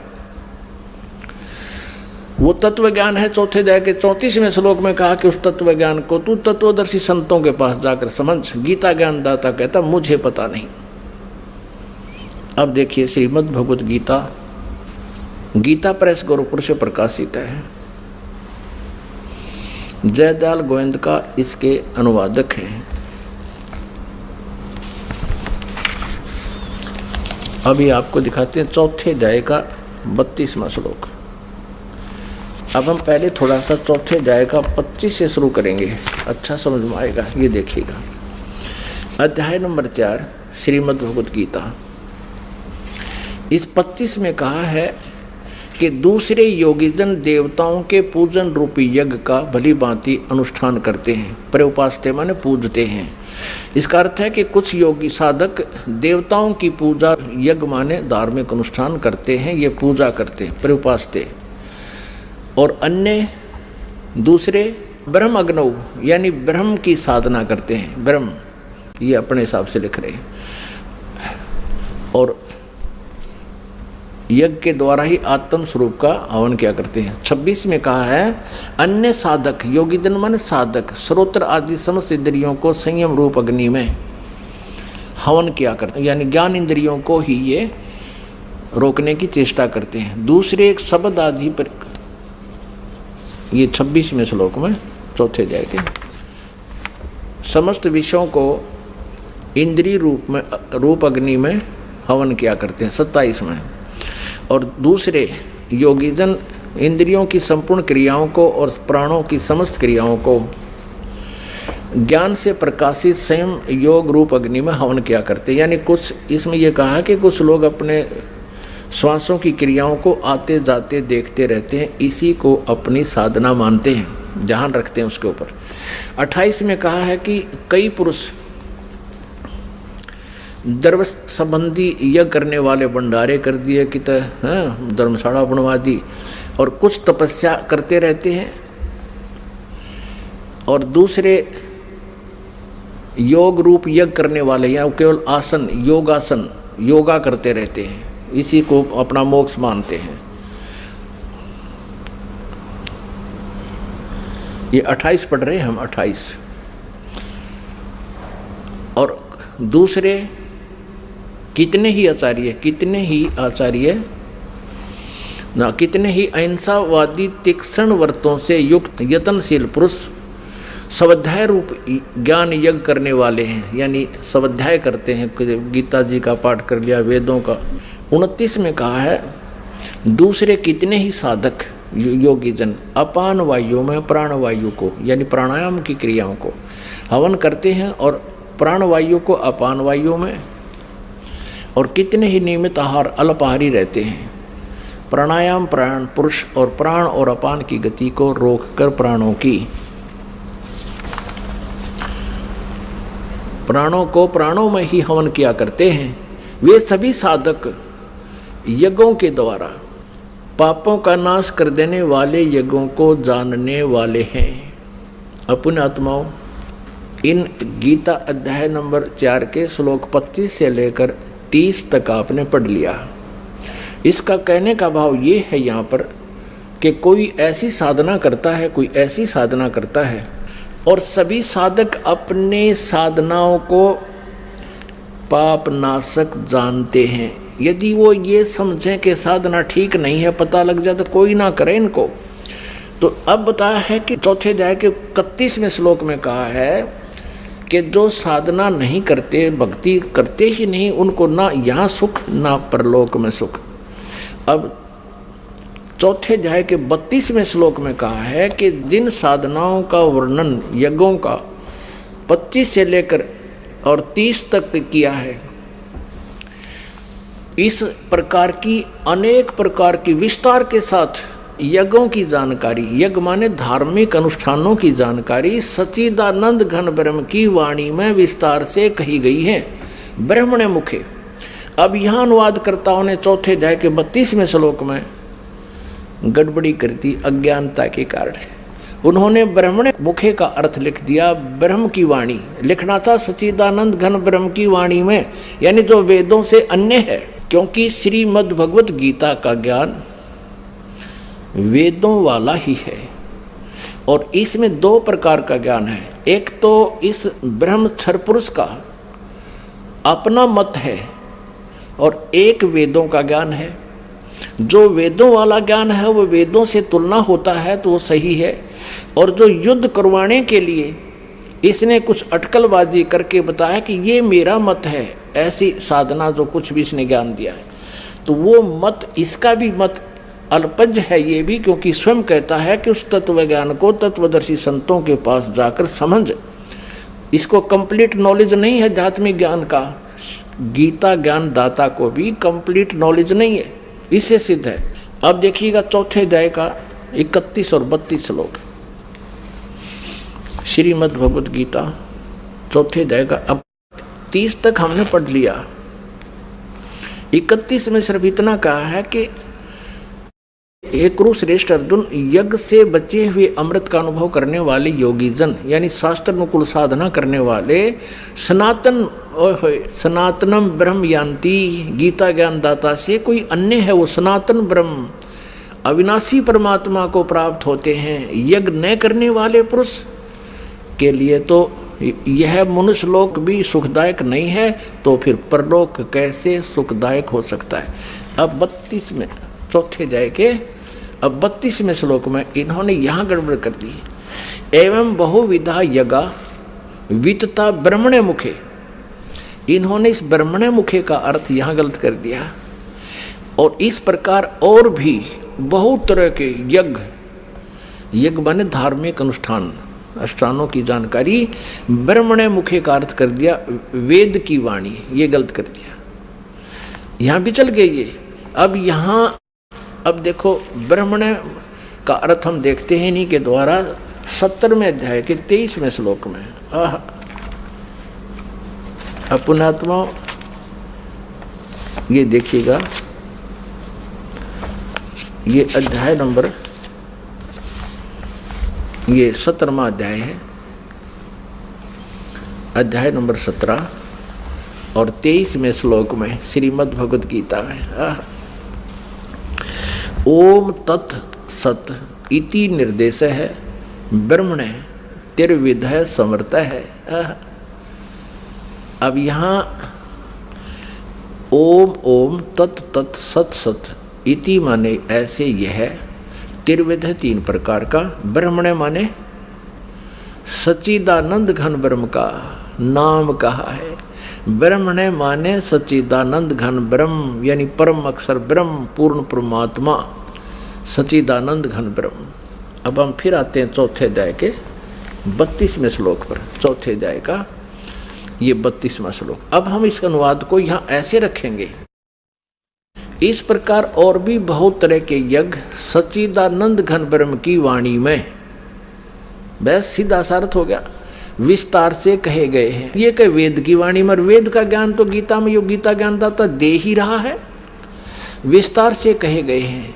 उन सब को तू कर्म जान, यानी काम करते करते चलते फिरते सिद्ध होने वाले हैं। इसी प्रकार तत्व से जानकर उनके अनुष्ठान द्वारा तो कर्म बंधन से सर्वथा मुक्त हो जाएगा। और 33 में ये कहा है कि सर्यान दर्वमयात यगात ज्ञान यज्ञ है परंतम सर्वकर्म अखिलम पार्थ ज्ञाने प्रीस समाप्ते। इसका अर्थ है कि अज्ञानतावश बिना अंधाधुंध, वैसे ही द्रव्य यज्ञ माने धन का कहीं दान कर देने से अच्छा तो पहले ज्ञान यज्ञ समझ। यहाँ देखना 33वां श्लोक, हे परंतम अर्जुन, द्रव्यमय यज्ञ की अपेक्षा ज्ञान यज्ञ अत्यंत श्रेष्ठ है। ज्ञान यज्ञ माने तत्व ज्ञान जो सच्चिदानंद घन ब्रह्म की वाणी में है उसको समझ है। यावन मात्र संपूर्ण कर्म ज्ञान में समाप्त हो जाते हैं। अब 34 में कहा है उस ज्ञान को, कौन से ज्ञान को, जो सच्चिदानंद घन ब्रह्म की वाणी में विस्तार से कहे गए हैं, वो तत्व ज्ञान है। चौथे अध्याय का 32वें श्लोक में। अब चौथे अध्याय के 34वें श्लोक में उस तत्व ज्ञान की जानकारी, चौथे अध्याय के 34वें श्लोक में गीता ज्ञानदाता कहता उस ज्ञान को जो सच्चिदानंद घन ब्रह्म की वाणी में लिखा हुआ है, तू तत्वदर्शी ज्ञानियों के पास जाकर समझ, उनको भली भांति दंडवत प्रणाम करने से, उनकी सेवा करने से और कपट छोड़कर सरलता पूर्वक प्रश्न करने से वे परमात्म तत्व को भली भांति जानने वाले ज्ञानी महात्मा तत्वदर्शी तत्व ज्ञान का उपदेश करेंगे। अपनात्मा अपने पवित्र सदग्रंथ श्रीमद् भगवद गीता जी कितना निर्णायक ज्ञान दे रहे हैं। और ये अज्ञानी आचार्य गुरु मंडलेश्वर ये ब्राह्मण आज तक इन सदग्रंथों को ना समझ सके और ना हमें समझा सके। दंत कथा लोक वेद सुना रहे हमारे को। कबीर परमेश्वर जी बताते हैं, हमें समझाना चाहते हैं कि पीछे लग गया जाऊं था मैं लोक वेद के साथ, रास्ते में सतगुरु मिल गए, दीपक दे दिया हाथ। लोकवेद ये दंत कथा थी, जैसे हम पहले सुना करते, ब्रह्मा विष्णु महेश अजरो अमर है, इनके कोई माता पिता नहीं, सर्वेश्वर महेश्वर, ओम नमः शिवाय, ओम भगवते वासुदेव मंत्र ये जाप करो। नहीं, गीता जी में केवल लिखा है कि ब्रह्म कहता मेरी साधना करनी है तो ओम नाम है, नथिंग एल्स। ओम इति एक अक्षरम, ओम इति एक अक्षरम ब्रह्म व्यवहारण माम अनुसमरण, नथिंग एल्स। केवल एक ओम अक्षर है मेरा जाप करने का। और सच्चिदानंद घन ब्रह्म परमक्षर ब्रह्म की साधना करने का 17वें अध्याय के 23वें श्लोक में लिखा है कि ओम तत्सत इति निर्देश है ब्रह्म त्रिविध समर्थ है।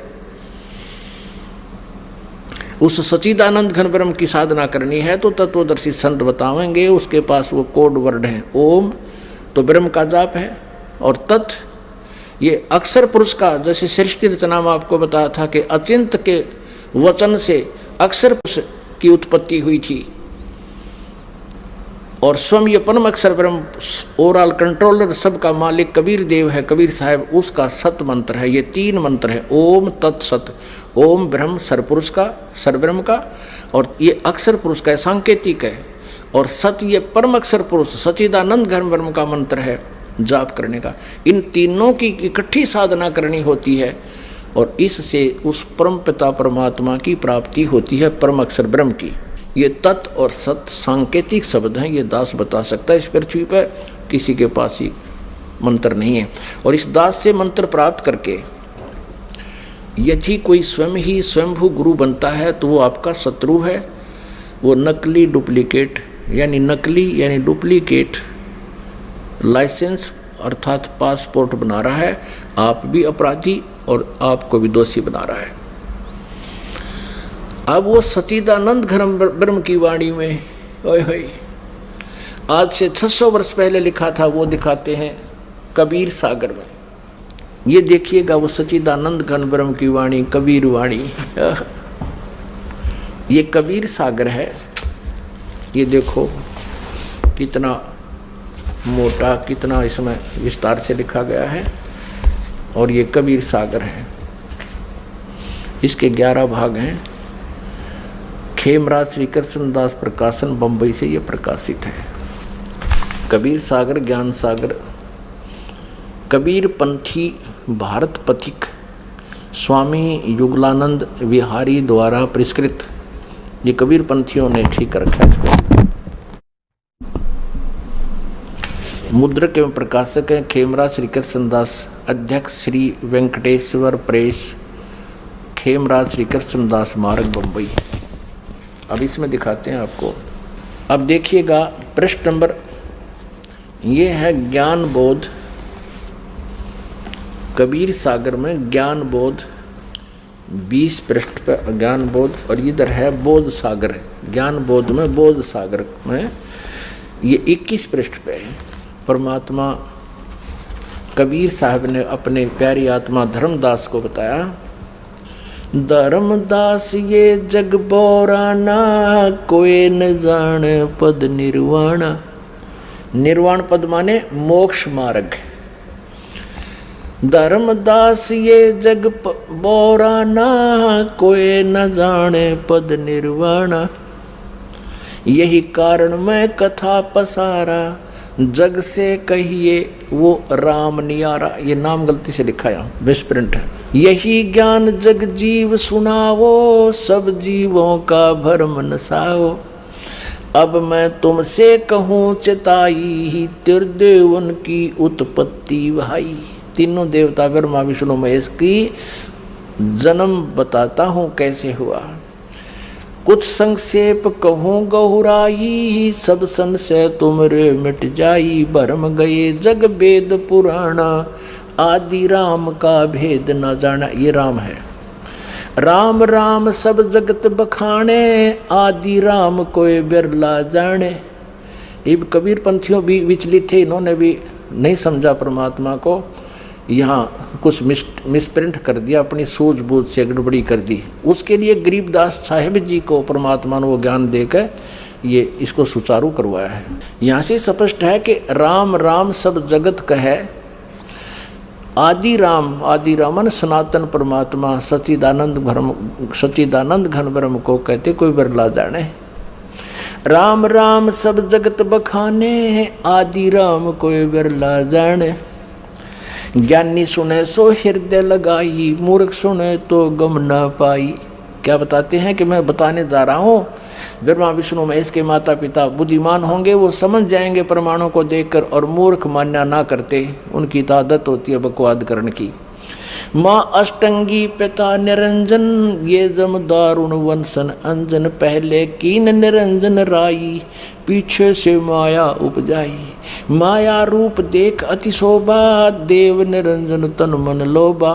काम देव धर्म राय सताए, देवी को तुरंत धर खाई। पेट से देवी करी पुकारा, हे साहेब मेरा करो उभारा।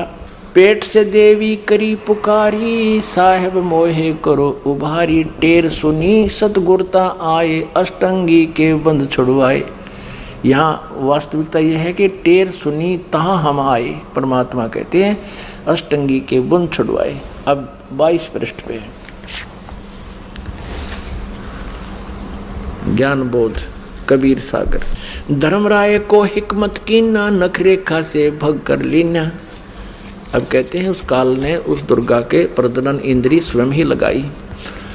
धर्मराय करे भोग विलासा, माया को रही तब आशा। यानी दुर्गा प्रेग्नेंट होगी। 3 पुत्र अष्टंगी जाए, ब्रह्मा विष्णु शिव नाम धराए। ओए होए, 3 पुत्र अष्टंगी दुर्गा ने पैदा किए शिव काल के संयोग से, और ब्रह्मा विष्णु और शिव नाम धराए। 3 देव विस्तार चलावे, इनमें ये जग धोखा खावे। पुरुष गम कैसे के पावे, काल निरंजन जग भरमावे। 3 लोग अपने सुत दीन्या, सुन निरंजन बासालीन्या। अपने तीनों पुत्रों को 3 लोकों का राज देकर, पृथ्वी पाताल और स्वर्ग का, और स्वयं कहते ऊपर सुन में जा बैठा। सुन माने ऊपर, ठीक जहाँ और कोई ना हो, वो कम प्लेस में, जहाँ इसने 3 रूप बनाकर अपने 3 स्थान बना रखे। 3 देव सो उनको ध्यावे, निरंजन का वह पार न पावे। ब्रह्मा विष्णु महेश को अपने पिता की भी प्राप्ति नहीं हो सकी है, इसलिए उनको निराकार बता रहे हैं। ये अलख निरंजन बड़बट पारा, 3 लोक जीव करे आहारा। ब्रह्मा विष्णु शिव नहीं बचाए, सकल खाए पुन धूर उड़ाए। तिनके सुत हैं तीनों देवा, आंदर जीव करत हैं सेवा। अब परमात्मा क्या बता रहे हैं कि इन दुर्गा और काल के ये 3 पुत्र हैं, रजगुण ब्रह्मा, सतगुण विष्णु, तमगुण शिव जी। और अंधे जीव इन्हीं की पूजा करते हैं। अंधे माने ज्ञानहीन प्राणी, और इन्हीं को सर्वेश्वर मानकर इनकी पूजा करते हैं। फिर देखिए, तिनके सुत हैं तीनों देवा, आंधर जीव करते हैं सेवा। सेवा माने पूजा। ये अंधे ज्ञानहीन, तत्व ज्ञानहीन प्राणी इन्हीं काल के 3 पुत्रों की पूजा करते हैं। अकाल पुरुष काहू नहीं चीन्या, काल पाए सभी गए लीन्या। ऐसा 3 देव और असुर अवतारा, ताको भजे सकल संसारा। कहते हैं इन 3 देवताओं ब्रह्मा विष्णु महेश और असुर और अवतारा, और इन्हीं के अवतारों को ताको भजे सकल संसारा। 3 गुण का यह विस्तारा, धर्मदास में कहो पुकारा। अब परमेश्वर कबीर जी कहते हैं गुण 3 की भक्ति में ये भूल पड़ो संसार। कहे कबीर निज नाम बिना कैसे उतरो पार। अब परमात्मा ने कहा कि 3 गुण का ये विस्तारा, रजगुण ब्रह्मा, सतगुण विष्णु, तमगुण शिव जी। गुण 3 की भक्ति में भूल पड़ो संसार। कहे कबीर निज नाम बिन कैसे उतरे पार। निज राम बिन, निज राम नाम कहो। अपने आत्मा ये कंसेप्ट और क्लियर करना पड़ेगा कि रजगुण ब्रह्मा है, सतगुण विष्णु, तमगुण शिव जी। और फिर गीता जी का थोड़ा सा भेद आपको देंगे। गीता जी में यही प्रमाण है 3 की रचना का, जन्म का। ये देखिएगा मार्कंडेय पुराण में ये 3 गुण क्या हैं ये दिखाते हैं। यह मार्कंडेय पुराण गीता प्रेस गोरखपुर से प्रकाशित है। गीता प्रेस गोरखपुर से प्रकाशित है। इसके 123 पृष्ठ पर आपको दिखाते हैं। ये पृष्ठ 123, और यहां पर देखिएगा मार्कंडेय जी बोले, मार्कंडेय जी बता रहे हैं। हम यहां आ जाते हैं। इस प्रकार, इस तरह स्वयंभू परमात्मा की 3 अवस्थाएं होती हैं। रजोगुण प्रधान ब्रह्मा, तमोगुण प्रधान रुद्र और सत्वगुण प्रधान विश्वपालक विष्णु हैं। ये ही 3 देवता हैं और ये ही 3 गुण हैं। कितना स्पष्ट कंसेप्ट क्लियर हो गया। और भी क्लियर करते हैं, क्योंकि जब तक ये कंसेप्ट कति क्लियर नहीं होलेगा कि रजगुण ब्रह्मा, सतगुण विष्णु, तमगुण शिव जी, तब तक यह बात सिर चढ़े नहीं कि गुण 3 की भक्ति में ये भूल पड़ो संसार। कहे कबीर निज नाम बिना कैसे उतरो पार। ये श्रीमद् देवी भागवत हिंदी टीका से थी, इसमें संस्कृत भी साथ है, प्रथम भाग है। और ये कहाँ से प्रकाशित है? अथ देवी भागवतम सभाष्टीकम समातम। यह खेमरा श्री कृष्ण दास प्रकाशन बम्बई 4, यहाँ से प्रकाशित है। अब यहाँ आते हैं इसके 3रे स्कंद में। अथ श्रीमद् देवी भागवते भाषा टीका युक्ते 3 स्कंद है प्रारंभते। अब 3रा स्कंद प्रारंभ होता है। इसमें प्रश्न नंबर 11 पर ये है 11 पृष्ठ और भाषा टीका युग तृतीय स्कंद अध्याय 5 का, और मंत्र नंबर 8 है। ये 7वां यहाँ समाप्त हुआ श्लोक और 8वां प्रारंभ होता है। भगवान शंकर अपनी माता दुर्गा से कह रहे हैं, हे माता, यदि हमारे ऊपर सदा आप दयायुक्त हो तो हमको तमोगुण में किस प्रकार प्रदान किया और ब्रह्मा रजोगुण और हरि सतोगुण युक्त क्यों किए। अब यहाँ देखिएगा, ये संस्कृत है, वो हिंदी पढ़ी संस्कृत है। ये 7वां समाप्त हुआ, 8वां प्रारंभ हुआ। यदि दया धर्मना न सदा अंबिके कथम अहम विहित च। अहम माने मैं किस प्रकार बना दिया। तमोगुण है, तमोगुण। और कमल जय, कमल से उत्पन्न होने वाले ब्रह्मा को रजोगुण संभव, रजोगुण क्यों बनाया। सुवित किमु सतोगुण हरि, और विष्णु जी को आपने सतोगुण क्यों बनाया। आप जी ने श्रीमद देवी भागवत में ये स्पष्ट क्लियर हो गया, और श्री शिव पुराण में स्पष्ट हो गया कि प्रकृति और प्रधान दुर्गा को कहते हैं, और तीनों गुण रजगुण ब्रह्मा, सतगुण विष्णु, तमगुण शिव जी। तो अब आप जी को श्रीमद् भगवत गीता में दिखाते हैं कि प्रकृति दुर्गा और इस काल रूपी ब्रह्म जो गीता बोल रहा है श्री कृष्ण में प्रवेश करके, इन दोनों के संयोग से इन तीनों गुणों रजगुण ब्रह्मा, सतगुण विष्णु, तमगुण शिव जी की उत्पत्ति हुई। देखना, क्योंकि श्रीमद् भगवत गीता दिखाते हैं। श्रीमद् भगवत गीता में आप जी को दिखाते हैं,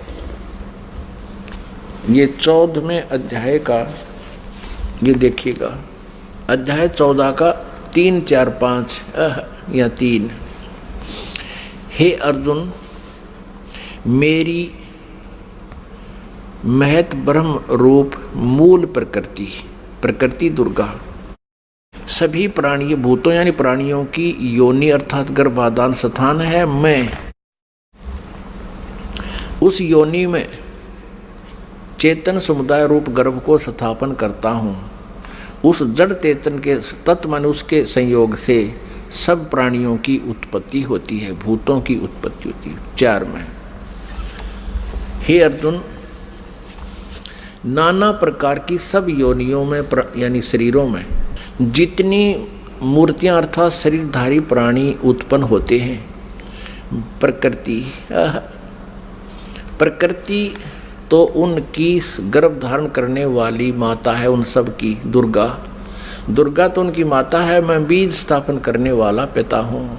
आगे देखो 5वें में, हे अर्जुन, सतगुण विष्णु, रजगुण ब्रह्मा और तमगुण शंकर, ये प्रकृति से उत्पन्न दुर्गा से उत्पन्न तीनों गुण यानी तीनों देवता अविनाशी जीव आत्मा को शरीर में बांधते हैं, यानी कर्मा उनके अनुसार ये इन तीनों रजगुण ब्रह्मा, सतगुण विष्णु, तमगुण शिव जी ये दुर्गा से जन्मे हैं, इनका जन्म हुआ है। और कर्मानुसार शरीर में यानी कर्म दंड के आधार से हमें यहाँ पर रखते हैं। अपने आत्माओं,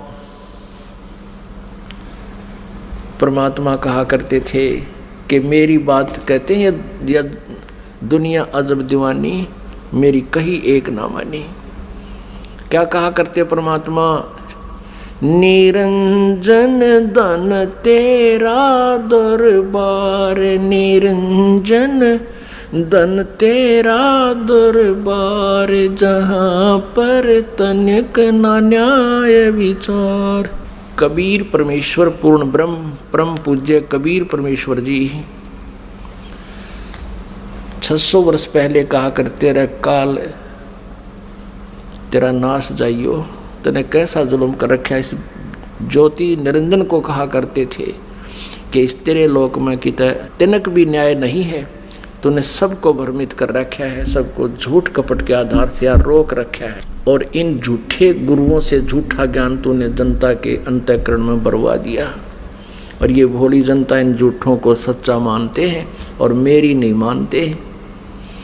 निरंजन धन तेरा दरबार, निरंजन धन तेरा दरबार जहाँ पर तनिक न न्याय विचार।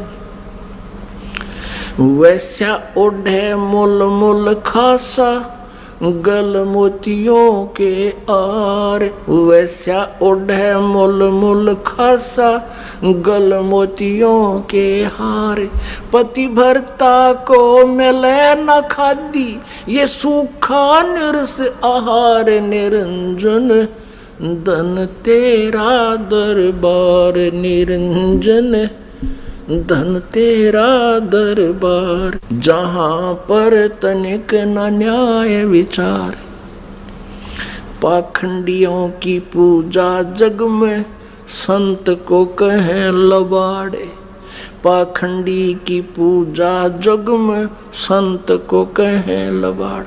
अज्ञानी को परम विवेकी और ज्ञानी को मूढ़ गंवार। निरंजन धन तेरा दरबार निरंजन धन तेरा दरबार जहाँ पर तनिक न न्याय विचार।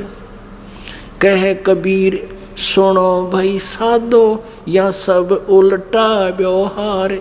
कहे कबीर सुनो भई साधो या सब उल्टा व्यवहार। सच्चे को तो ये झूठा बतावे इन झूठों का एतबार। निरंजन धन तेरा दरबार निरंजन धन तेरा दरबार जहाँ पर तनिक न न्याय विचार। कह कबीर सुनो भई साधो या सब उल्टा व्यवहार। कहें कबीर सुनो भई साधो या सब उल्टा व्यवहार। सच्चे को तो ये झूठा बतावे और इन झूठों का एतबार। निरंजन धन तेरा दरबार निरंजन धन तेरा दरबार जहाँ पर तनिक न न्याय विचार। बोलो सतगुरुदेव की जय।